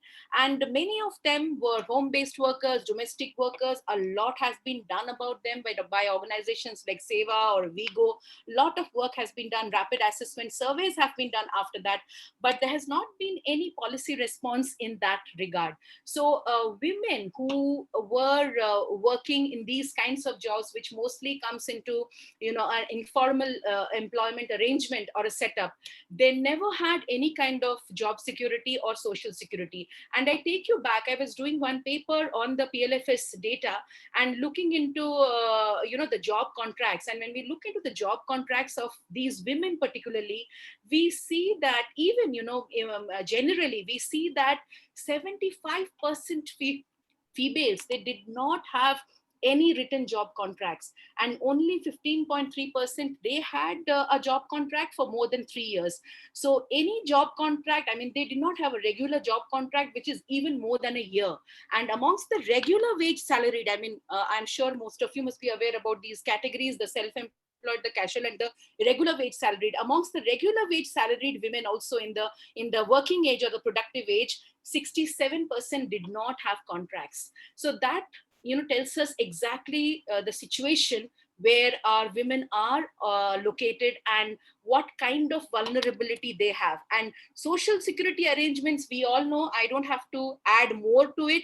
It's a complete no for the informal sector workers who are into low paying employment. So when the pandemic hit women oriented sectors, or when it was a sectoral hit, it was mostly hitting sectors where women were concentrated, like real estate, business, administrative services, manufacturing, wholesale, retail trade, etc. And I remember in 2020, again, ILO brought out this interesting report where they said that 527 million women, representing 41% of total female employment, are in these sectors. And then that means that they would need immediate attention. And that means that takes us to a probe into a sectoral policy. I mean, are we really thinking about it? Are we really thinking about those sectors which were worst hit by the pandemic and women were concentrated? What have we done for those workers? That remains a prominent question to be answered. And COVID-19 pandemic had further, has disproportionately affected women migrant workers, has further accentuated their pre-existing inequalities. It has been, a very, very difficult situation for them. And women who migrated back, the entire reverse migration process when it happened, they, including their families, they not only experienced issues of violence and harassment, but also negative reactions from the community. I mean, most of them were treated as outsiders, and the entire psychosocial trauma associated with the entire process of reverse migration was somehow not dealt with any kind of policy response. I'll come to that definitely, even whether our occupational safety health code looks into all of these aspects or not. And the answer is no. We are only confined to accidents and diseases. We even have not looked into, revising the list of diseases, which is now 29, the list of occupational diseases. We have not looked into revising that. We have not looked into issues which affect mental well-being, the entire process of psychosocial trauma which women migrants face. That also we have not looked into, which should be there in larger policies on labor regulations or the labor codes. That should definitely feature in, but we have not done that. Another challenge which women migrants faced was the increasing burden of unpaid care work. And that was there very much since the beginning. I mean, this unpaid care work burden had been a perennial feature of Indian society, where women's work on unpaid and care was not even documented, not remunerated, not recognized. Remuneration is a far longer story rather, but recognizing them is also a big challenge in national accounts, national statistical sources. That is also not done properly. And the burden of care work owing to COVID-19 just got further aggravated. I mean, it was all the more of the burden got increased more in case of for women actually. And I remember very recently I was reading a report of the UN Women 2021. The report title, I don't remember exactly the title, something like Whose Time to Care, and then they had another subtitle to it. That was based on rapid assessment survey on certain countries. They found that the burden of care for both men and women increased, but the women still had a larger share of unpaid care work. So if women were spending more than 40 hours, now it just got doubled, and men did not spend much time on unpaid care work. So due to high increased time in unpaid care work, women were not participating in paid employment, and women were moving back out of paid employment, or not concentrating on any kind of packages or anything which is provided on that. So that became a big challenge. And then it's very important in that context, and many countries who documented this, they started looking into providing care services for the healthcare workers. They started investing more on care, and they started looking into, through community mechanisms, providing childcare services to frontline health workers. Many countries did a lot of these things, and those are well documented in many of these ILO COVID monitors. What have we done? I mean, as a response to crisis, as a response to the pandemic, what have we done so far in India? And now, I mean, after highlighting all of this, I come to the policy part and to see what we have done and where are we, lagging behind, and whether it is enough or not. So we have these very interesting international labor standards on crisis response, and Professor Jose would agree with me.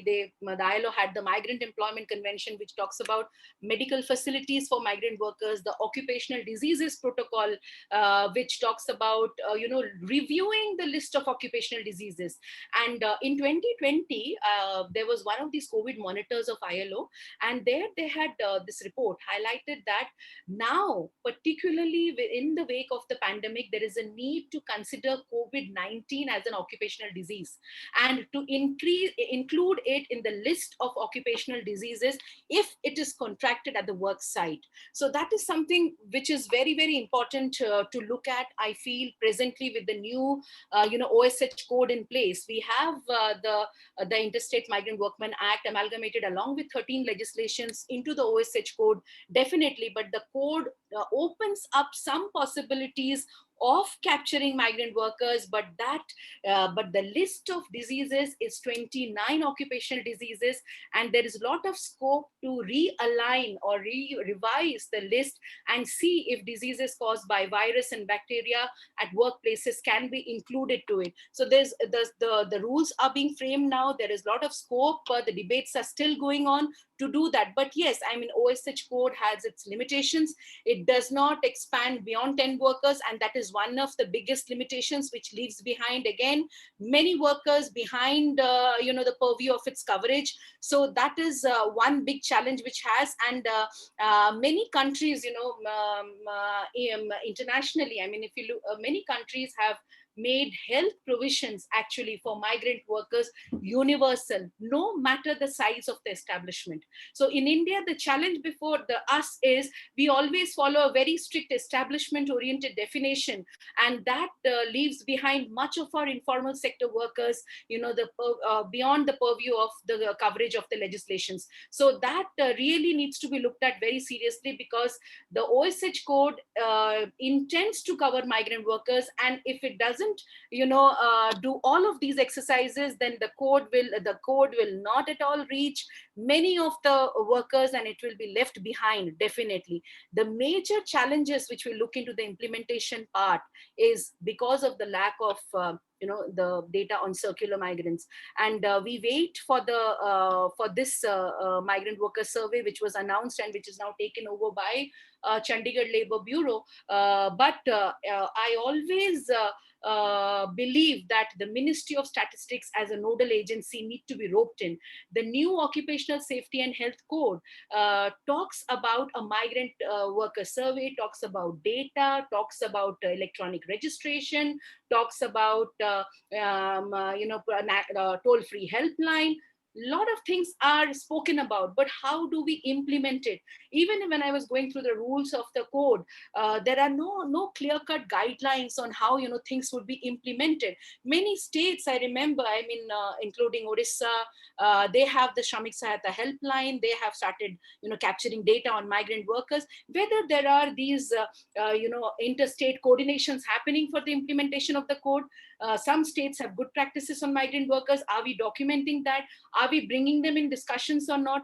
Nothing is clear, and when we teach about these codes in the classroom, we really feel what to say actually, and we really feel how it can be implemented, and even the rules are not very clear. So it becomes very important. I mean, flagging this off, I mean, I see a possibility definitely with the occupational safety health code, but then that code needs to move much beyond.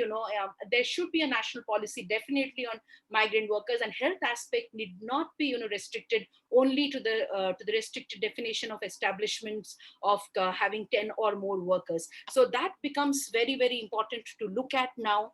And another aspect which we really need to look at is to look into rapid assessment surveys, which many organizations have done, whether we are doing it very seriously, because we have a particular target of 8. If you remember the SDG target 8.8, which talks about India's commitment on SDG on protecting labor rights and promoting a safe and secure working environment for all workers, including the migrant workers. So looking into these international commitments, it's very important to look into the rapid assessment surveys, which highlights on these intersections definitely the migrant women's position across social groups, the caste groups, the religious groups, their geographical area. All of these things are very important to look into, and the impact of the lockdown on them, and also to look into their gendered vulnerabilities and the entire psychosocial trauma which they have faced,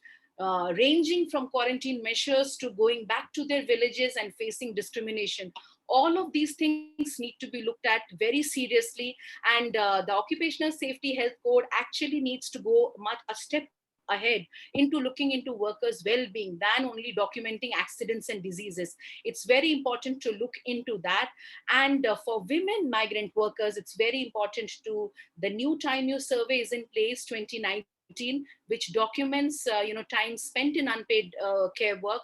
That needs to be regularized, and surveys like that can help us to assess the impact of COVID-19 on women's time use patterns and unpaid work burden. That would help not only the governments, policymakers, and many other organizations, different stakeholders, work on redistribution policies and reducing unpaid work burden on women. So lastly, I would just say that we need to look into these gendered vulnerabilities associated with migrant women workers. And it's very important to have a well-informed database and streamline the national time use surveys along with the India Migrant Worker Survey announced by the Ministry of Labour, and also revisit the list of occupational diseases and revisit the Occupational Health and Safety Code itself to make a universal, to make its reach much more universal to all kinds of workers, irrespective of their status in establishments. Thank you so much. I think I have just been very brief and not only restricted myself to speak only on the gendered vulnerabilities, but I would be happy to take questions and have more discussion maybe after all the panelists speak. Thank you so much. Thank you very much, Dr. Elina, for your impassioned plea for considering to the policy makers and the world at large to look at the gendered vulnerabilities or gender vulnerabilities which are structured into the society and in the economy. I mean, you raised a number of relevant issues. For example, you spoke about the data crisis that exists with respect to the migrant workers and the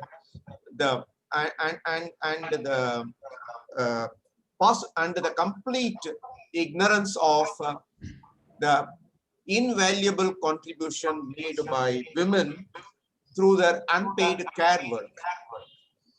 So there are two major deficits in the data system. One, we do not have data on the migrant workers in general, and the kind of social and economic functions that women perform in terms of not only economic paid work, but also in terms of unpaid care work, which facilitates the participation of all kinds of people in the labor market. No wonder that the labor force participation rates of women are quite low, and not only they are low, they are declining, which is a worrying trend indeed. The second important point that you made is the gendered location of the migrant work. The migrant work is gendered. In fact, they are, and to the extent that they are gendered, they are precarious, they are vulnerable. They are there as domestic workers. They are there in the construction at the construction sites. They are there in various other dirty occupations, socially prohibitive occupations like sex work and others.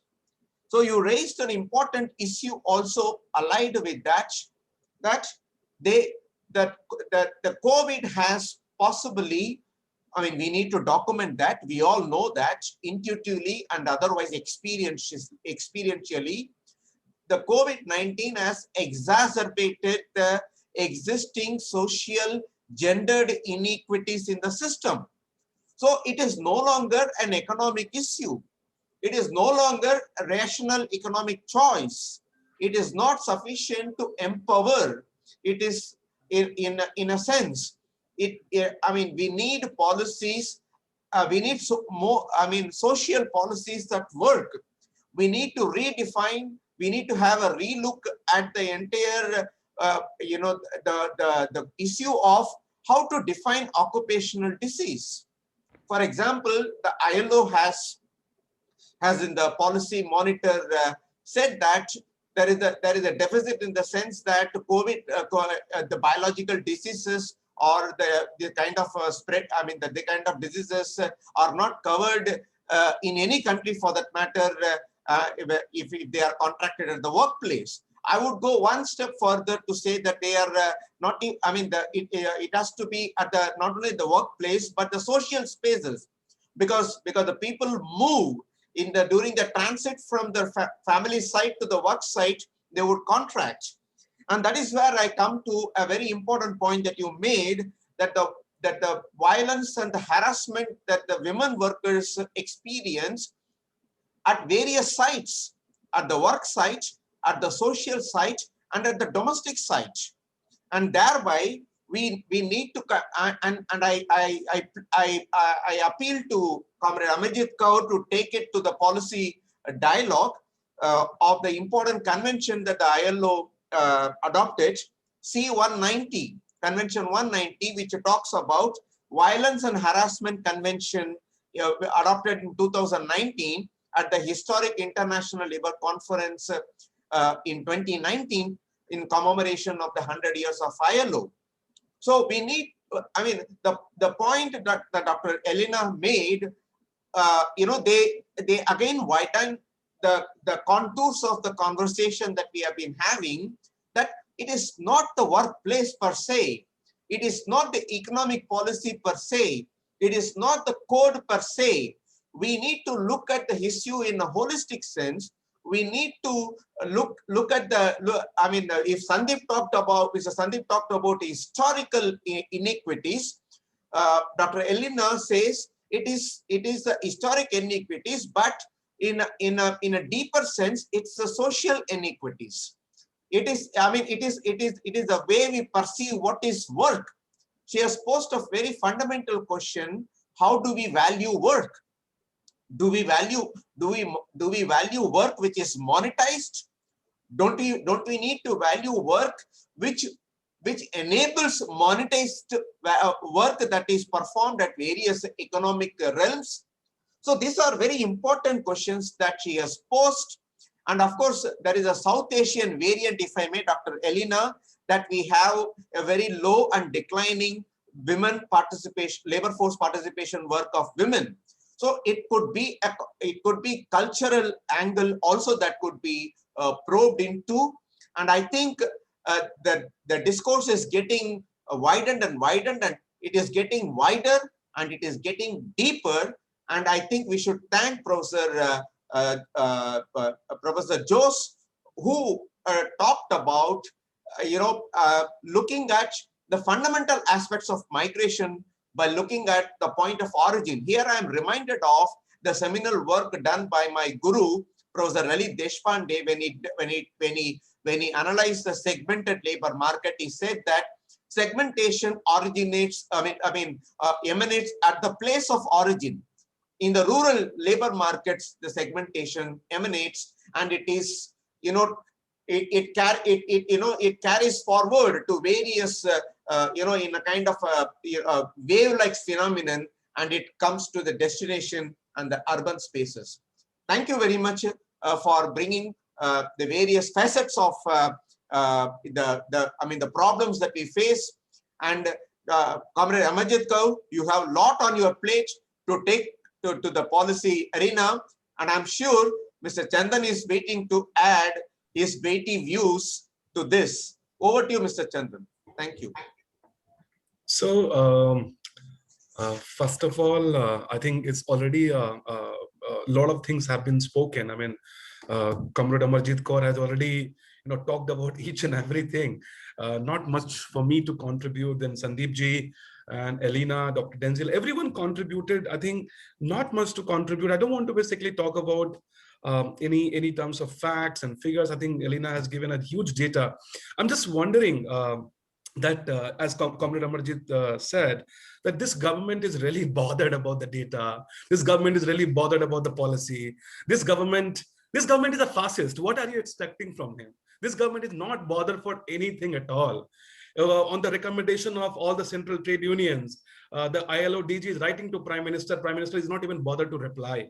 In the last 7 years, not even one single Indian labor conference has been organized. Entire labor law regime is going to be changed. All the law policies have been passed through our, the temple of democracy, and there's no debate about it. So what exactly we are expecting this government to deliver? I don't know. I mean, personally, I don't have even an iota of hope from this government in terms of delivery. I think the working class, the working poor of this country are resilient enough. They're fighting it out on the ground. They're fighting, and they shall fight, in my opinion. I just would like to make a couple of interventions. I don't have much content to talk about it because it's already being said. We are already reading everything is that, but especially in context of the second wave of lockdown.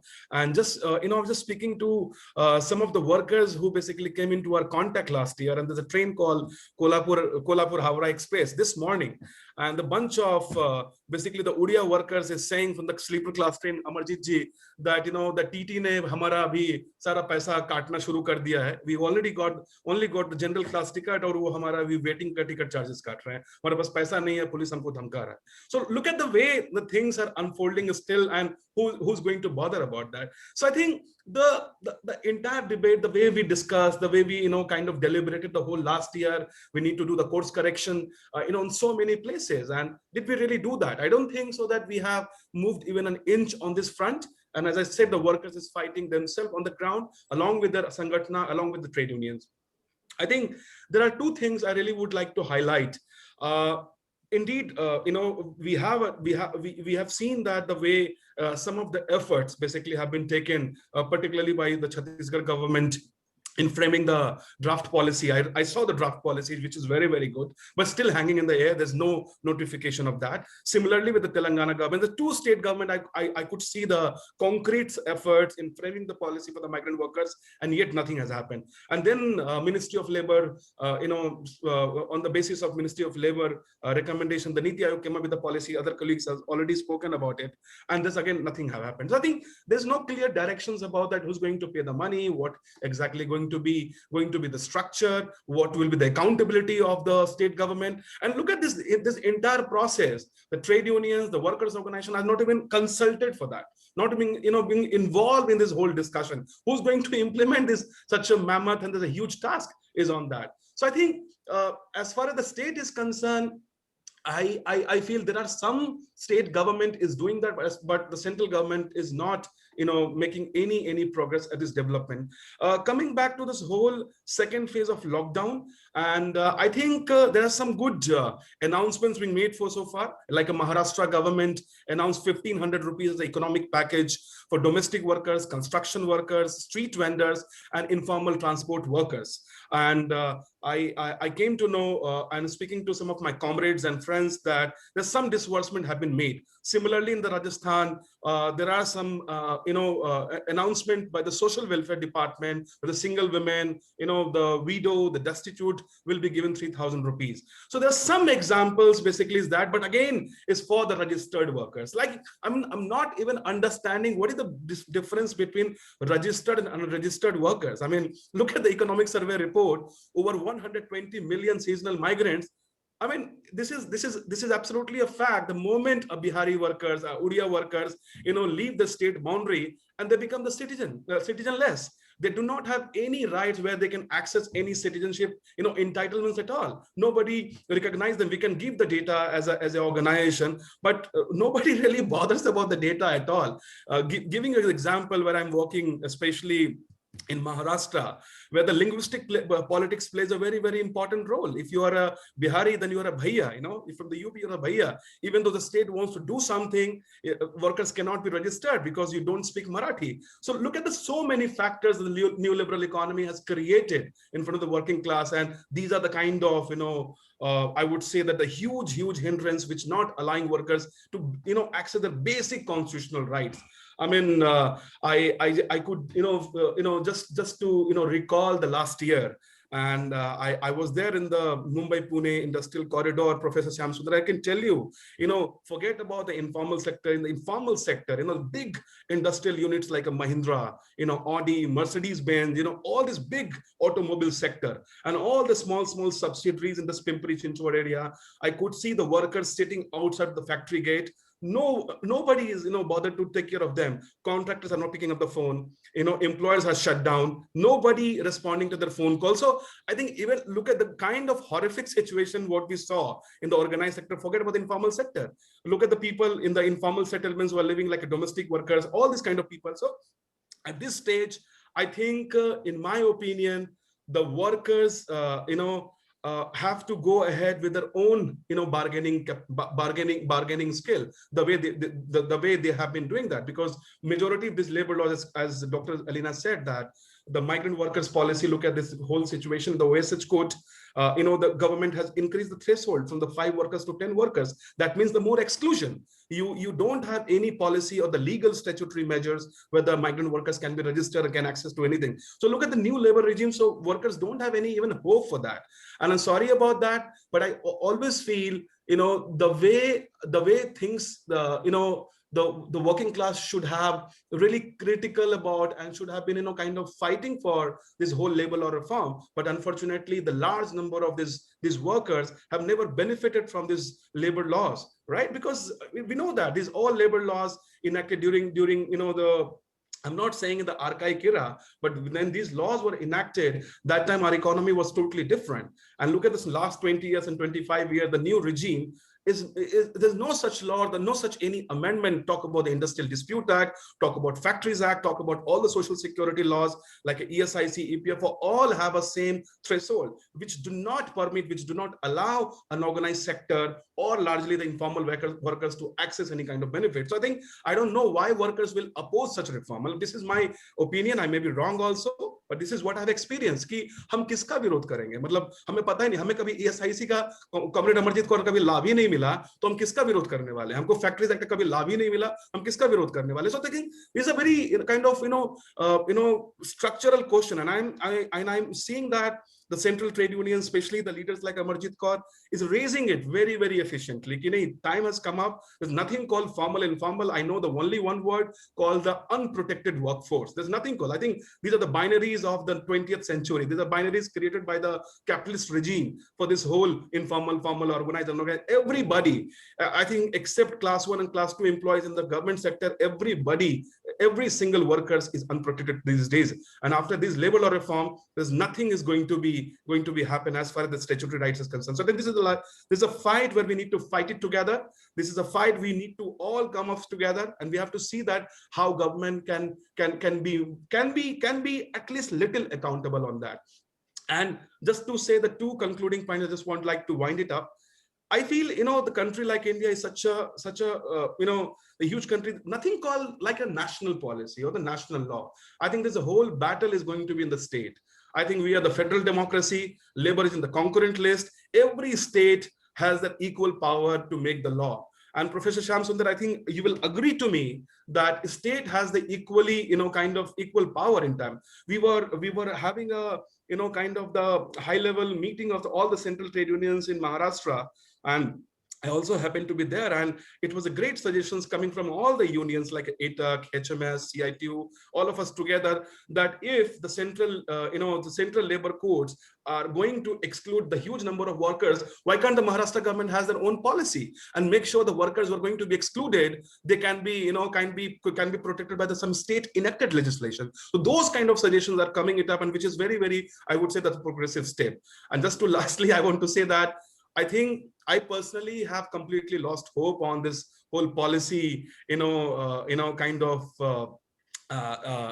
this whole myopia that, this data and etc. I mean, I'm not kind of belittling the solid work being done by all of you, the academic work, but at this moment, I see that this ki lathi uski bhais. If the workers can organize, if the workers can come together, if they can build the collective bargaining power, they can negotiate. And this is what the entire informal workforce is doing. If you go to the Naka, workers are deciding their own daily wage, like 400 rupees, 400 rupees se hum kam mein kaam nahi kar sakte hain. Same with the domestic. They have not waited for law to be extended for them or laws to protect them. They have been increasing their market-based bargaining, and they have been efficiently doing that. Hopefully, in future, if some political regime can give them a statutory protection, but they cannot wait for that moment, they have to survive. Thank you so much for this opportunity. Thank you, Mr. Chandan, for making very powerful interventions. Of course, while you echo Comrade Amarjeet Kaur's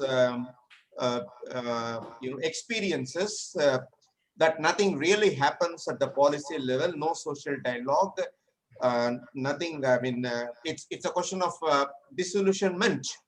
But you made several important points which they're worth repeating. Is that there is, while the law excludes in terms of thresholds, in terms of definitions, there is another form of exclusion in terms of registrations. So, and you are a registered worker or you are an unregistered worker. If you are a registered worker, even then you may not actually realize the benefits, as you would know, and Dr. Comrade Amarjeet Kaur would say, and all of us know, even if one is a registered worker, one is not sure of getting the benefit. But this is an artificial segmentation, that you are not a registered worker under the law or under the scheme or anything, so you will not be eligible for the benefits. So this is another layer of segmentation that is taking place, which is an extremely important point. And also there is a political, sociological angle to that, in the sense that in states which are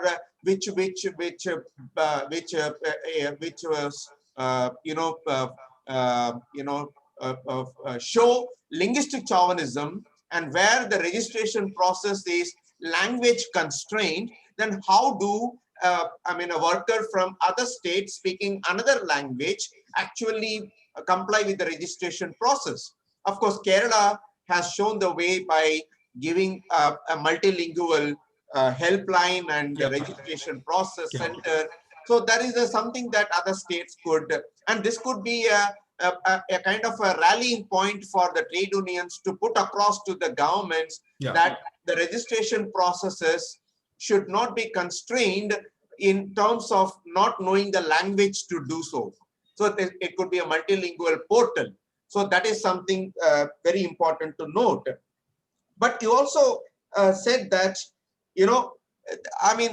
if 90 to 93% of the workers are informal and not covered under any labor law, why should they protest against the codes which do not bother about them?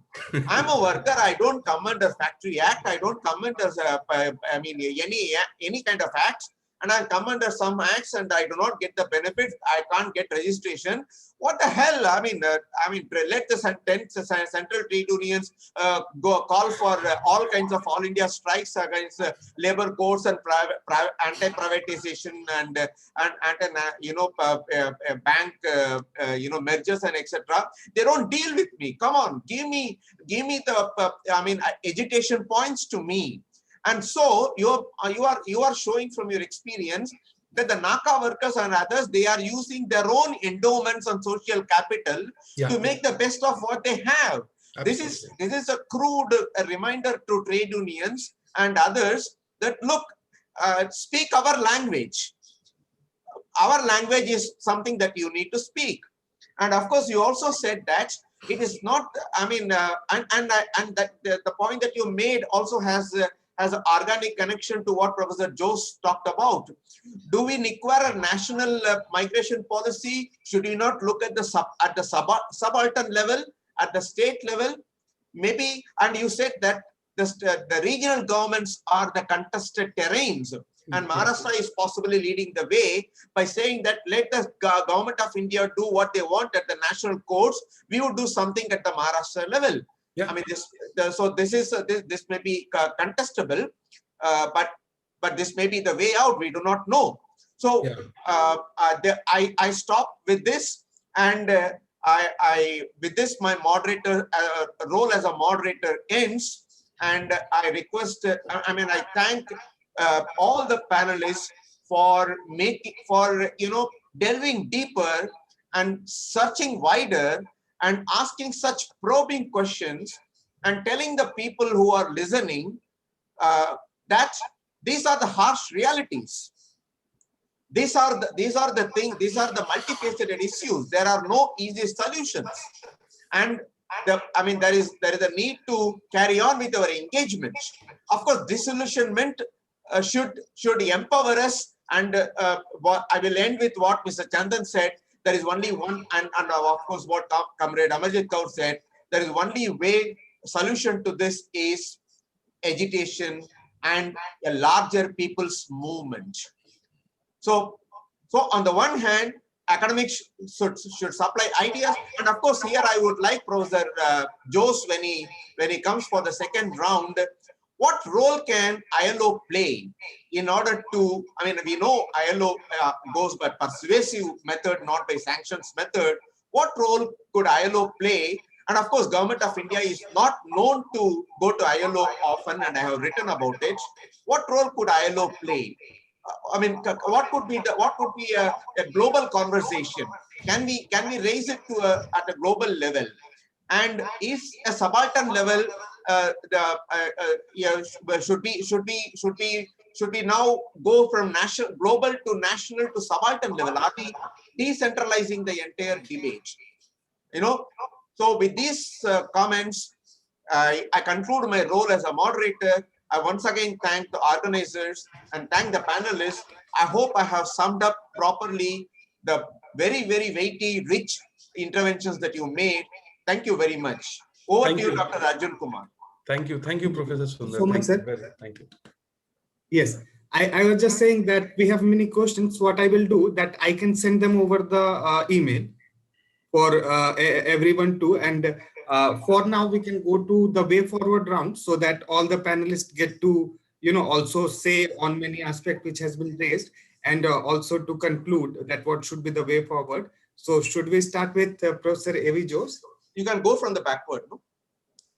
We can go from back, but sir, he has been waiting for such a long time. Fine. Let me take the liberty to intervene, because I'm afraid I may have to leave in another 15 to 20 minutes.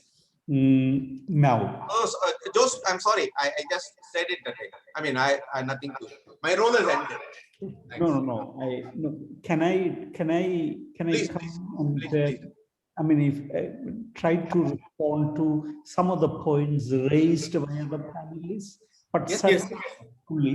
Yes. Please take 4 or 5 minutes as you see fit. I won't even take that long. Let me tell you, essentially, we are bemoaning the death of a happy world of work, which we are all used to. Yeah.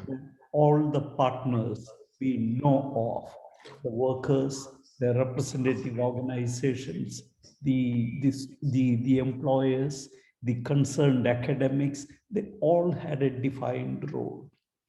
That world anchored around the post-war construct of employment, where all aspirational classes put their faith in hope to get a full-time, lifetime job that would meet all their aspirations for a dignified existence. That world, unfortunately, is falling apart on account of factors entirely beyond our control. And then, can we say we can reverse this process? I'm afraid not. I think it's time we talked about alternative institutional safeguards, which can, one way or the other, bring in state interventions at different levels, national, provincial, local self-government levels, to meet again the aspirations of all those people in the labor force, in the world of work. And I think our objective must be to facilitate a dialogue where policy inputs can be made by all concerned. Shyam asked me, what's the role of an international organization? I stopped working for them a long time ago, but then still, let me say, they contributed to the making of an international legal architecture possible all over the world. And that legal architecture should be a binding factor in our day-to-day life. And which means we ought to be in a position to contribute to the refurbishing of that architecture in a changing world of work. The focus on ensuring secure living, dignified existence for all people who enter the labor force and are at the lower end of the workforce.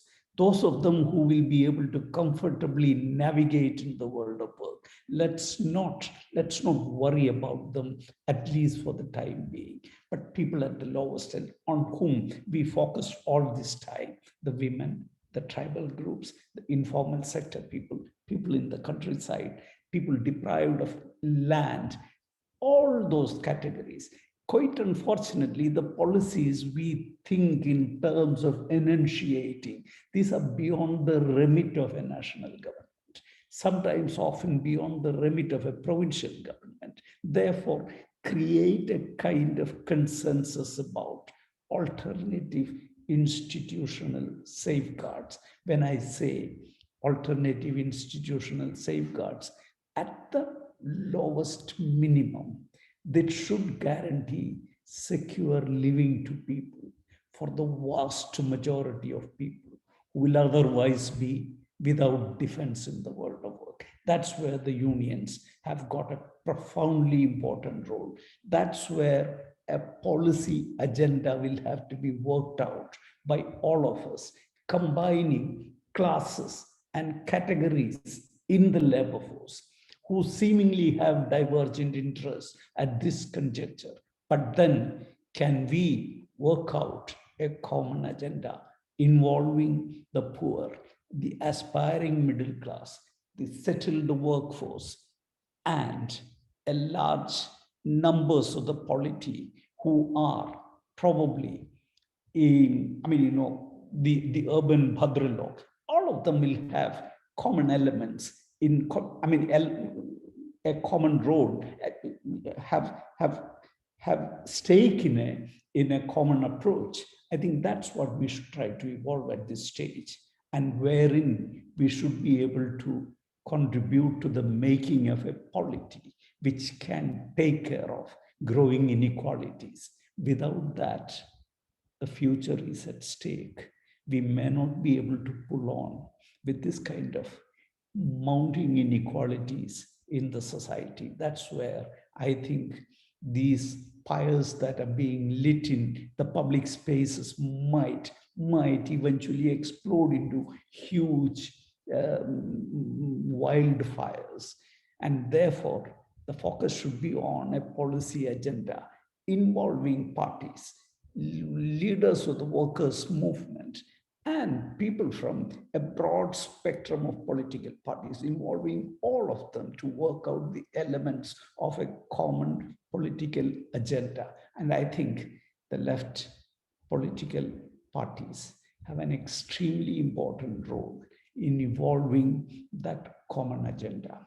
And that's where I think all of us have got to be contributing to and get seriously involved in debating the content and course of action for the future. And let's not be worried about the inherent limitations of holding a focused debate on these common concerns in this kind of a forum, because we are dealing with far too many issues, far too many problems, solution of which are beyond the remit of any one of us individually. Therefore, it requires concerted action targeted at a minimalist agenda. I'm sorry, that's what's most important at this stage, wherein all of us have got to contribute. And I think it can have far-reaching impact on the future of this polity. Thank you. Thank you, sir. Amarjeet ma'am, over to you. Yes, friends, if there will be long questions, then they can mail me and I will answer. But few queries which are made, I just want to reply to. And before that, I want to respond to what Professor A.V. Jose said. I fully agree that we should not worry about limitations. And the time has come where we have to ensure lowest minimum what we can guarantee to all our people. And for that purpose, everybody has to chip in, from political class to those who are the social movements or trade union movements or farmer movements or other movements of intelligentsia and the general democratic movements, etc. I agree there, and that's where everybody has to work towards, apart from whatever their specific agenda of their field is or their front is or their organization is, but for the larger good. Today we have reached a situation, we work with the minimum, and then from there we can, in future as the situations arise, we go to the bigger and larger agenda. Second thing, Shyam Sundarji had said that why not ILO Convention number 190 adopted in 2019 trade unions should work on. Yes, we should work on, but let me inform you, what is our experience there? The trade unions found that Indian government was opposed to. They were opposed to. And our trade union leaders were called and they were told, why are you taking this position or supporting this convention and all? So this reality, those who are listening to me, I want to bring to their notice. But definitely this is on our agenda, because after Nirbhaya case, one law came into being, which is not, even after that, the things haven't changed much. But workplace harassment is a serious issue, which began with the Vishakha judgment, and then the law came after Nirbhaya case, and workplace safety is an issue. Then on this question of registration multilingual portal, of course, this need to be taken up. We have been receiving complaints, and we have been talking about this even to the Labor Welfare Board. Here we have talked so many times to them, but this is not coming up. But this example from Kerala government will help the trade unions. We will circulate it and ask the comrades, if one government can do, why can't others? This should be asserted at the trade union level. And then I was finding one question, Kisans are sitting there for 5 months, and how the trade unions have failed to oppose it and all. You cannot compare the trade union movement with Kisans. It's entirely a different field. So there is no time for me to tell all the differences and all, but definitely I can say that media is unkind. Even major strikes are not reported. Major movements are not reported. Major achievements are not reported. So it's not that labor movement is not fighting, but the question is their visibility is not there in the media, and the people don't come to know. That's another issue. So it is entirely different area when you talk of trade unions.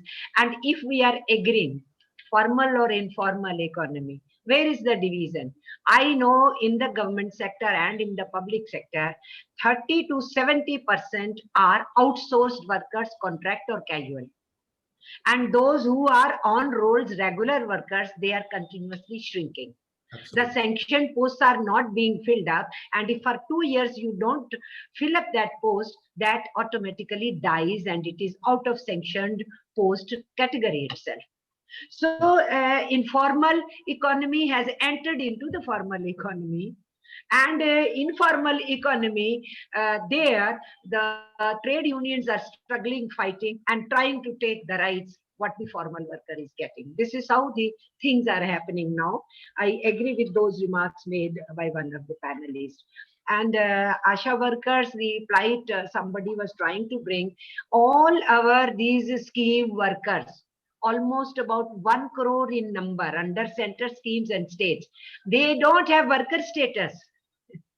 They don't have worker status, and many places to organize their unions, their opposition comes from the registrar of trade unions.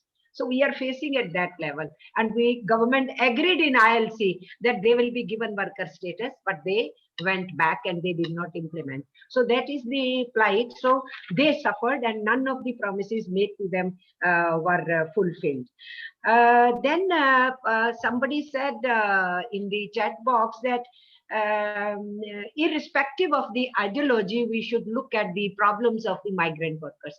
Let me tell you, the first trade union at national level founded in 1920 said it very clearly.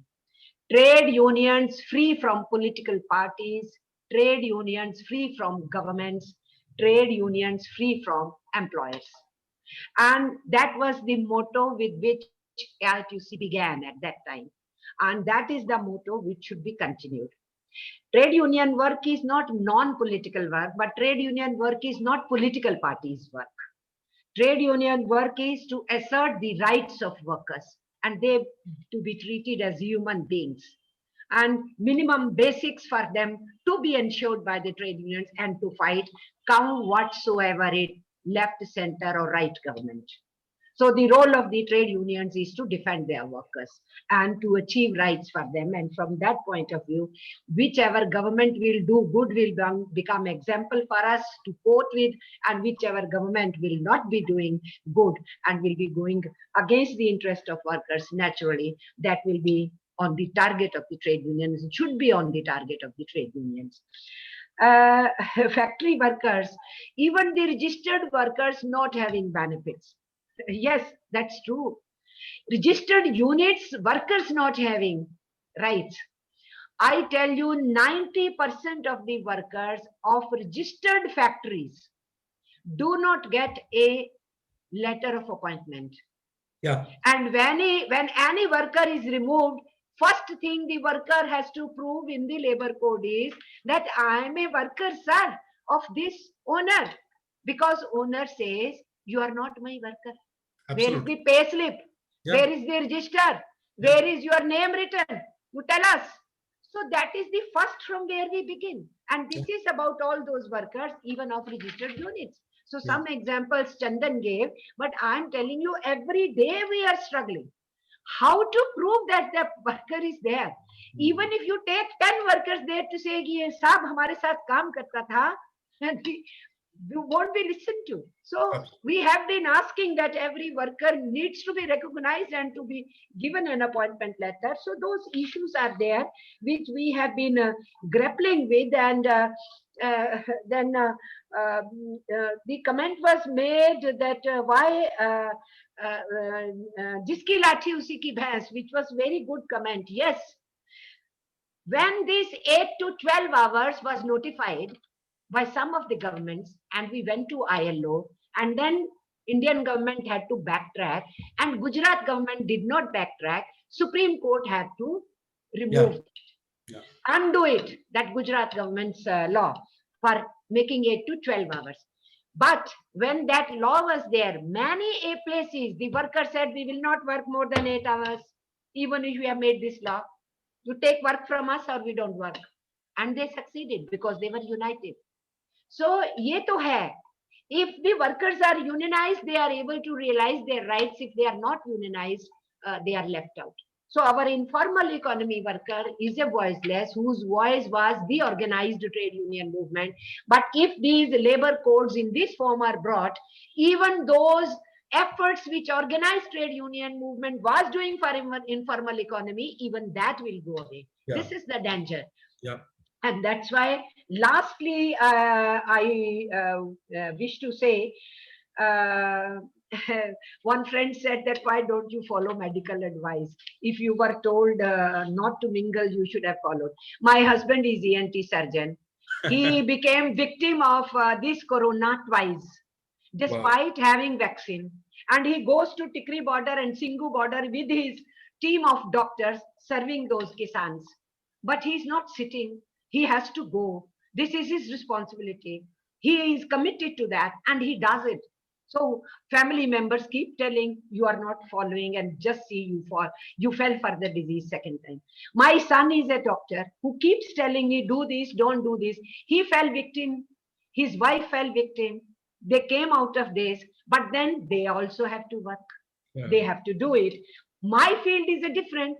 I have to continuously teach my comrades, unions, my office staff, everybody, how to keep themselves safe. All that is there. We have to follow the advice, and we keep telling them follow the advice.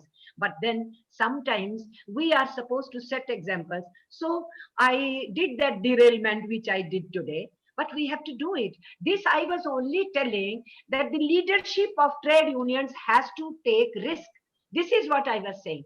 I knew I was taking risk. But just to make a point to say, just I was trying to say, leadership of trade unions has to take risk because the situation is pretty bad.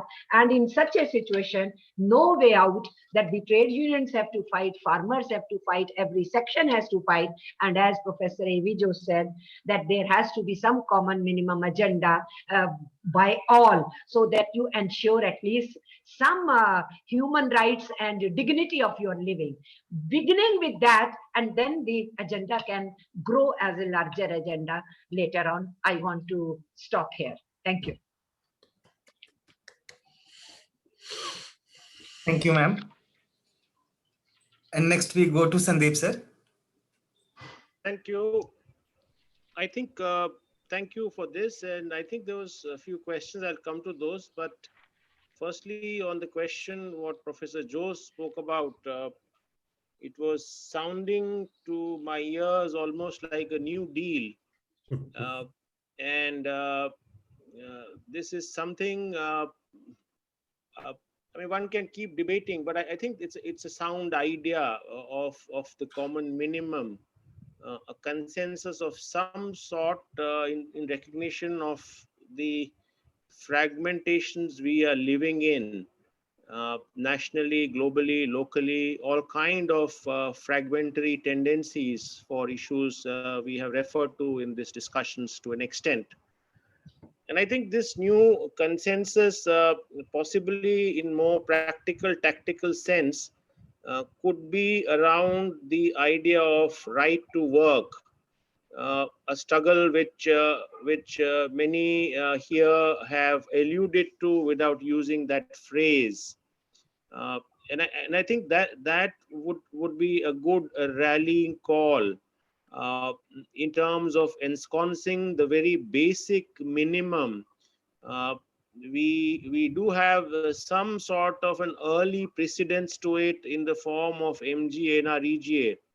So extending the idea of extending the idea of guarantees of work to the right to work, ensconcing both the countryside and the towns, might be a practical way to sort of bring what Chandan and Amarjeet ji were referring to in terms of points for struggle.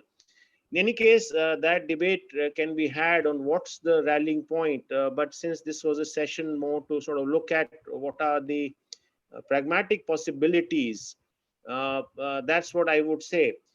On another point, one would say that perhaps consensus tends to lead towards minimalism.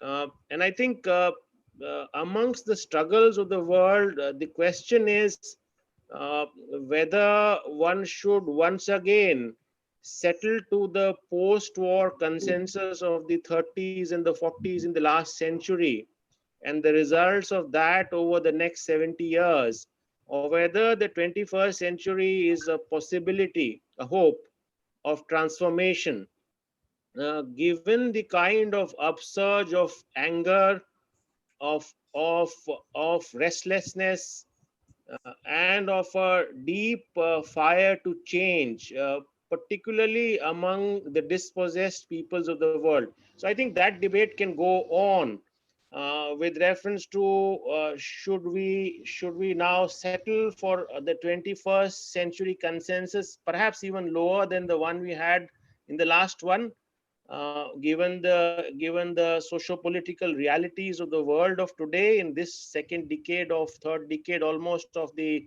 21st century, or whether this time has come for the possibilities of greater transformations. Significant challenges remain on the latter, of course. The idea of a new international of workers and peoples, the idea of a national platform of workers and people. I think these are all things one can keep sort of on the radar. And I don't think this conference or this webinar will have really the space as well as the kind of participation to deal with those issues which are fundamentally on the axis of debate in the hearts of people today, but also globally. And I think it's in this context that I raised the idea of an apology, which somebody has commented on, and I think in any case, Professor KR kind of sort of explained it. But to your question, who is this apology for? An apology is a mere starting point. It doesn't do anything more than a balm, a confidence building. But I do think it's an important first step uh, to recognize how historically workers and working people in particular have been wronged, uh, under accumulation. Uh, Somebody commented that why am I criticizing capitalism and liberalism? Aren't there any gains of capitalism? Yes, if you see it from the perspective of marginal increments, there have been. There is no doubt. There is no doubt of that. And Professor A.V. Jose, in referring to the consensus, again speaks to it, that we may want those benefits once again, and that's the real politic of the world. Yes, capitalism and liberalism has benefited the workers incrementally to an extent, what Chandan also spoke to, by giving some framework of protections. But that obviously is not going to be transformational in the sense that I was referring to. A planet of the 99% of the world probably shouldn't look like a planet of 1% of the world. Somebody talked of inequalities. I think it was Professor Jose in the beginning. Capitalism obviously will create more and more inequality. So I would like to sort of make a comment on that. This probably is not the space or the time to have a full debate. But yes, it's a point raised here. A point is raised about this question of how transgenders. Yes, absolutely. The one should have talked about transgenders. They are also amongst of those very vulnerable people and workers that I spoke to. A debate was raised by an anonymous attendee about whether Dalits are indigenous people. And I think this is very interesting question, an anticipated question, which opens up long corridors of history in terms of what is indigeneity and how is indigeneity defined, and who is indigenous and who is not. And I think I just leave it at questions rather than answers, because one precisely doesn't have the time to. I just gave my opinion into looking into those issues of who is the original inhabitant, and this endless quest, which has also given rise to chauvinisms of different kinds. So I think that there is this debate. The mere practical point being made was the question of decolonization, and therefore of the centrality of land rights to the historically oppressed, landless, denied Dalit communities, who themselves at various points in time have expressed, and solidly so, their desire to move out of the Hindu religion, because they do not see this resolution within the caste-based Brahmanical capitalist system that we are in. And this desire is something that I respect. And I think this is the desire one didn't have time to talk about in detail. That's what I was referring to when I spoke to the issue of are Dalits, my idea of why Dalits might be happier and important being indigenous people. This is the only way perhaps they'll get rid of this Manusmriti that is being referred to here, or the Manusmritic Brahmanical thinking, which has invaded most of us, yeah, across, whether it is the state or whether it is the space of the civil society itself. And I just want to stop there at the moment. In terms of some of the responses, please, if there are more questions which I've missed, please do send it to me, Dr. Arjun, by email. I would be honored to respond and continue this discussion forward. Thank you. Thank you. Thank you so much, sir. I will email all the questions. Dr. Elina, ma'am, over to you. Yeah, thank you so much, Dr. Arjun. I just see one question, but I would like to flag off one or two, three concluding remarks. One is when Professor Jose talked about this policy with discussions with various stakeholders that I completely agree with, and that's why we had the Parliamentary Standing Committee on Labour, and that's why there were a lot of discussions on the labour codes where there were a lot of important and interesting suggestions. Some of them were taken and many of them were not taken into. But any kind of policy making definitely needs discussions from all the people who are concerned, and that would definitely take us to a more rooted policy and a targeted approach for any kind of population we are talking about. And that has to be, to add a little bit more to it, is a more gender sensitive policy where I'm aiming at larger gender sensitive social protection policies, which largely look into women's agency building, and rather just focusing on employment avenues, but also understanding the lived realities of women. Because many a time, even if there is access to employment, even if there is access to minimalist kind of social protection, there might not be women's consent to have it, because there are invisible barriers that really needs to be uncovered through national accounts. And that, I mean, we have not done that well. I've been working on data since so many years now, particularly with the time use surveys. And I find even with the new National Time Use Survey, how far the recommendations of the 19th International Conference on Labour Statisticians have been taken into consideration, because there they have made clear-cut demarcations on understanding these lived realities of women. Many feminist discourses, I mean, we have seen a plethora of standpoint feminist theories talking a lot about the situated realities of women. And India is one of these countries where we have these diverse realities. Can we do away with this reality? Can we really, make a universal reality and have one formula or one size fits for all formula to all? No, we cannot do that. That's why there have been plethora of discourses, even within the feminist legal discourse on care rights, which talks about the situatedness of women belonging to different socio-cultural, religious backgrounds, their social situatedness, their cultural situatedness. That really needs to be uncovered, because the vulnerabilities are very different across these intersections. So that how far our data sources have documented that. And coming to that, answering this question, which is there in the chat box, the government introduced many specific migration surveys, and we already have existing surveys. Are these surveys a statistical burden?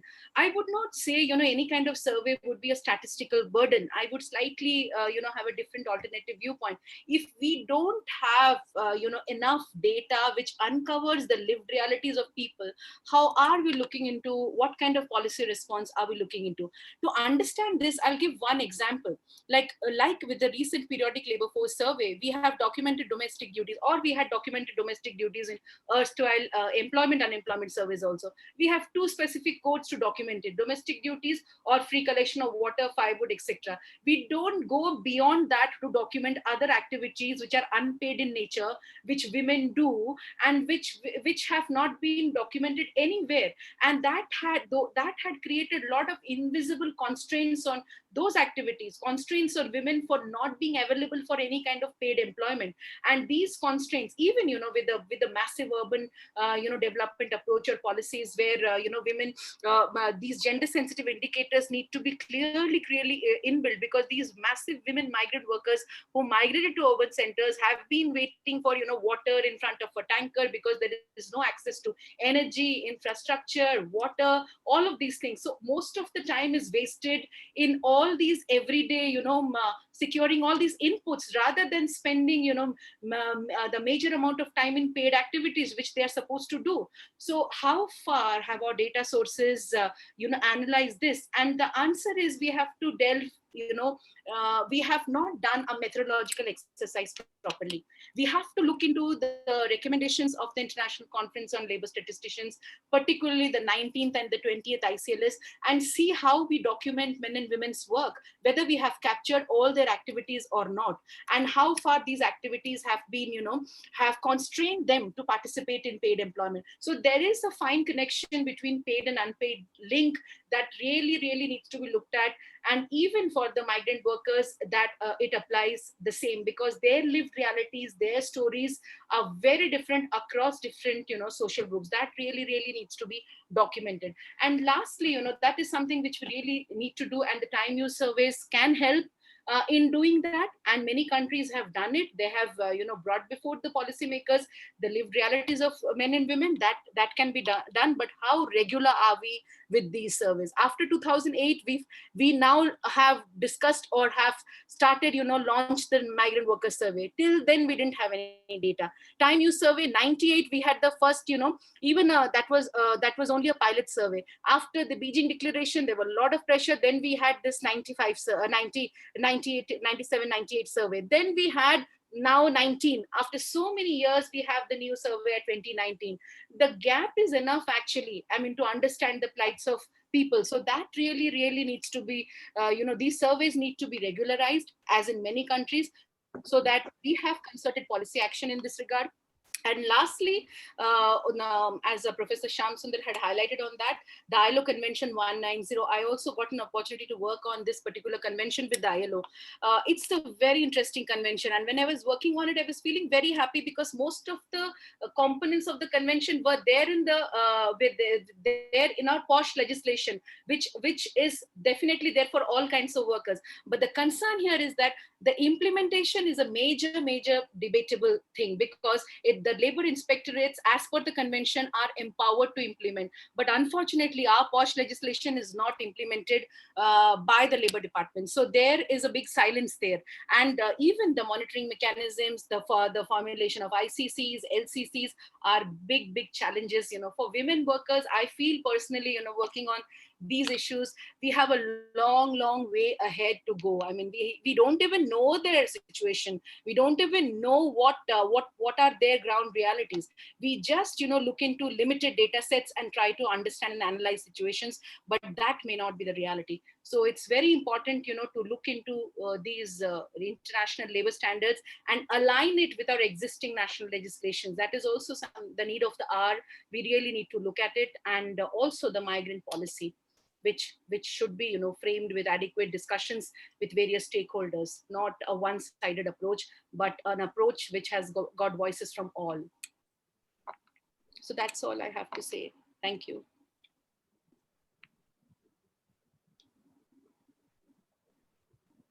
We can't hear you. We can't hear you.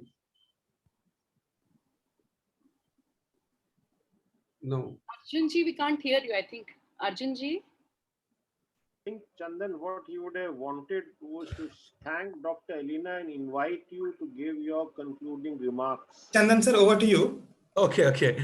No, I just take a 60 seconds just to make a one point I think I really would like to congratulate IMPRI for bringing all of us together. And I have a two very important proposal, where the stone is set by Professor Avi Jose. He said that, this is a critical time, and Comrade Amarjeet Kaur is sitting here. I think tomorrow we have a very big day. I think it will really, kind of decide a lot of things tomorrow. But what he said, that how left can take a lead and consolidate this critical juncture. I think, Comrade Amarjeet Kaur, this is a very, very big task, and you as the largest trade union, as the largest left party in the country, there has to be some leadership effort, concrete leadership efforts, and to make sure that we are all coming together on some minimum agenda. I think it's a very, very important question at this moment to fight this regime who's not believing in the idea of democracy. So that's very, very important at this moment. And the second point, what Sandeep ji and also others said, some kind of, the common demand. What could be the common demand? Today is also a very important day. I'm sure you are aware about that. Today is also the birthday of Maharashtra.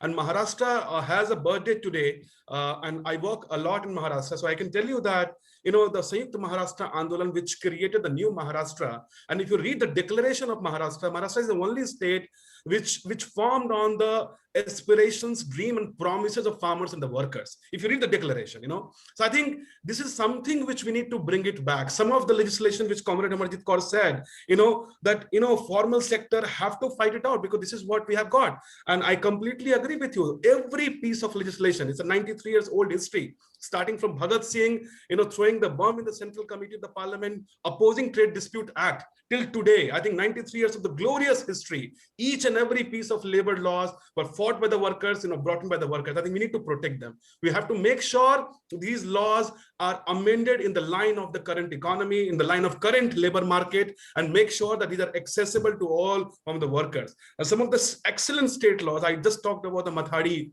the Sanयुkt Maharashtra Andolan, and one of the the outcome of the Sanयुkt Maharashtra Andolan is the Mathadi Act. There was a massive protest, and the Mathadi workers said that, okay, we are asking for the new Maharashtra. What does it stand for the farmers and the workers? And the Mathadi workers said that, okay, we are going to support the new Maharashtra, but what are you going to give it to us? And then as a result, HMS, kind of the prominent leader, Professor, the Comrade De Mello, created the Dock Workers Act, and as an impact, the Mathadi workers came into existence in 1969 as a big promises made in the Sanयुkt Maharashtra Andolan, and that law still stands so tall. I mean, I can tell you in the COVID experience, not even a single workers across the country, except the Mathadi workers across unorganized sector who received social security during the COVID times. They had a gratuity, they had a provident fund, they had a bonus, everything. So Mathadi Act, something like a Mathadi Act, which talks about right to work, which talks about right to social protection, everything for the informal workers. Such things can be envisioned in form of right to work and expanded to the entire country. We already have a lot of examples in the country. The working class movement and the working poor have given us a huge model. We just need to basically accept it, make sure these are the political agenda, the political question, and left has to take the leadership. Thank you so much. Thank you, sir. Professor Shyam, would you like to have some comments? And then we can go to Denzil, sir, and then for a quick vote of thanks. No, I really appreciate the way forward, and Professor Jose rightly put forward the idea of minimalist, common minimum approach, not minimalist to be sure, common minimum agenda or a program that could be a consensual document. The moment one says it is common minimum, it has an underlying assumption of building a consensus. And to be sure, this need not be inferior to the New Deal program that Franklin D. Roosevelt brought about, compelled by economic circumstances. Then we have an evolved trade union movement by now, and we have seen different phases of capitalism. And the 2 points that Professor Jose has highlighted as a way forward should provide an agenda for another program for IMPRI, that is what could be the common minimum program that we can, agenda that we can build, and what could be the role of, shall we say, left of the center organizations and various people's organizations. In other words, what could be the modus operandi in terms of what Comrade Amarjeet Kaur said about yes, people's movement to be built. So we are looking basically at 3 planks of action. Number 1, have an intellectual workshop on or the policy workshop on the common minimum program. Number 2, to devise a kind of protest actions to awaken the people's consciousness rather than just simple class consciousness. And thirdly, to kind of have localized actions like the experiment that is going on in Maharashtra. And the Matadi Act was a fantastic act, and it's worth replicating in many ways. And of course, Kerala also has excelled in a number of social welfare laws. The whole point is that, can we preserve the existing institutions which are being challenged and also think about alternative institutions? To me, this should be inbuilt into the common minimum program. How can we preserve the institutions, classic institutions that have been built and that are being challenged? And how can we reorganize or reinvent new social and economic institutions in line with the transformed realities and lived realities that others spoke about? So these are the supplementary aspects that I would like to add to what Professor Joe spoke about. Thank you very much. It has been a pleasure. Thank you. Thank you. Thank you. Dr. Denzil, sir, over to you for your concluding. Yeah, first of all, it has been a great pleasure to listen to all the panelists and the moderator, his comments and so on. I personally, and I'm sure all the audience has been extremely enriched by the thoughts and the various interventions that you all have made. At the outset, I would say, for Professor Jose, I had once invited him for a seminar in the Indian Social Institute for Labor Migration in the post-liberalization era, and he could not come because of the Kerala floods. So it has been a great pleasure listening to him and his inputs and his wonderful insights. One key thing that has come out from all interventions is that the world of work is changing, and we have to, as in the words of Professor Jose, develop alternative institutional framework and safeguards. We have to work towards alternatives that are inclusive, that are more, adaptive to different kinds of work, and also, as Elina mentioned, to take into consideration women's work, which has often been ignored, and a lot of efforts she has been doing. So this is something that we need to really take forward in the future. I think the interventions of Comrade Amarjeet Kaur was tremendous because she has been at the forefront of the labor movement, and this whole hope that she has given.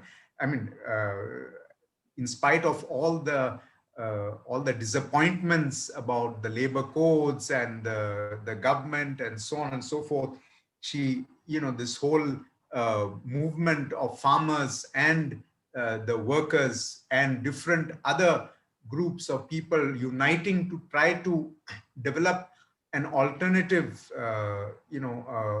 political agenda. So this is something that I hope carries forward, and I'm sure the pandemic will add fuel to the fire, I hope. Then I also Sandeep, has been also extremely inspiring of how he brought about the whole issue of caste and of having the history involved, in involving the history of caste, of patriarchy, and the colonialism, and how that needs to be factored in when we are trying to develop this alternative. Elina, of course, brought in the gender dimension, and she has been working a lot on time use surveys and trying to bring forward the unpaid care work of women into the national mainstream, to consider that as something important and valuable, and that to be accounted. Otherwise, women's work, if it is only monetized in in remunerative terms, then we have statistics that 23%, 24% only women are working, so or are in the labor force. So when we all know that half the population is contributing so much, but reality or the data says just the opposite, So this is something that needs to be corrected. How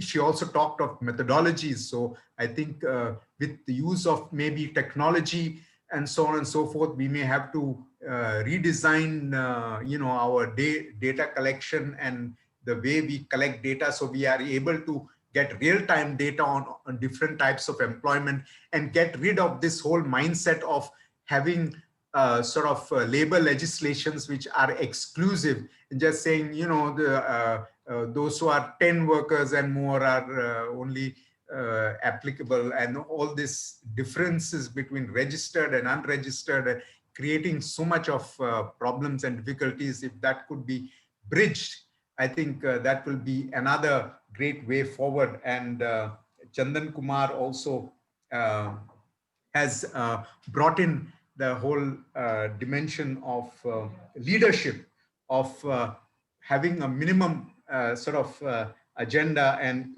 ensuring that the struggles, every law that has been passed has come through the struggles of the workers. And so I think these inputs and the moderator Shyam, Sundar, he's an, I consider him an encyclopedia on labor issues. Yeah. So he's tremendous. Recently, he came up with a new book on labor laws and labor codes and in the COVID-19 pandemic times. And so it has been a tremendous learning for all of us to have these inputs. And I'm sure IMPRI and all of us together, I think we must not consider ourselves as different organizations or different groups or different political parties or different labor unions, but I think we all must put our heads together and try to work alternatives, and say to the government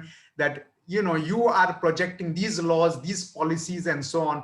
Here is an alternative. I think if we present alternatives, success stories in different places, in states and so on, or even in small areas, I think we can take the conversation forward and try to move towards what Professor Jose mentioned, an alternative institutional framework in this new world of work.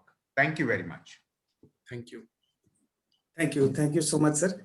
And indeed, it was really a pleasure listening to all of you, though quite late also. And such a delight to be a part of this very important, pertinent discussion. And thank you so much, Father Denzil, for your such encouraging word and giving the positive light at the end. So let me just propose a formal vote of thanks on this International Workers' Day on behalf of Center for Work at Welfare at IMPRI Impact and Policy Research Institute, Counterview, Working People's Charter, and Indian Social Institute at New Delhi for this panel discussion on migrant workers, labor rights, and policy impact and way forward. We are very thankful to convener for this session, Dr. Denzil Fernandes, and our panelists, Amarjeet ma'am, and Professor Jose, Sandeep sir, Chandan sir, Elina ma'am, and thank you so much, Professor Shyam Sundar. Indeed, he's such a prolific writer that everyone look forward for his comments, newspaper especially. So thank you so much, and I wish you best of the health and have a nice evening. Thank you so much. Thank you. Thank you. Good health to everybody. Good health to everybody. Yes. Thank you. Thank you. Thank you. Thank you. Thank you, ma'am. Thank you, ma'am. Thank you, everyone. Thank you. Thank you. Thank you. Thank you, Professor Sham. Thank you, Father. Thank you. The Jose, nice listening Thank to you you. very much. It was a Arjun pleasure. Kumar, Amarjeet, Jose, thank you. Arjun, Thank you. Thanks. Elina, nice Elina. seeing you. Since we cannot meet in this pandemic times, at least we can see each other. Sir, I'll write to all of you for learning more on many technical issues. Okay. And Arjun and team IMPRI, y'all are just amazing. Yes, but Thank you. because of all of you. Comrade Amarjeet Kaur, we are looking up to you now. You Yes, have to yes, indeed. you have to provide the kind of this leadership at this crisis stage. That's the only way forward. Yeah. Yeah. Thanks. Thank you. Thank you. Thank you. Have a good night.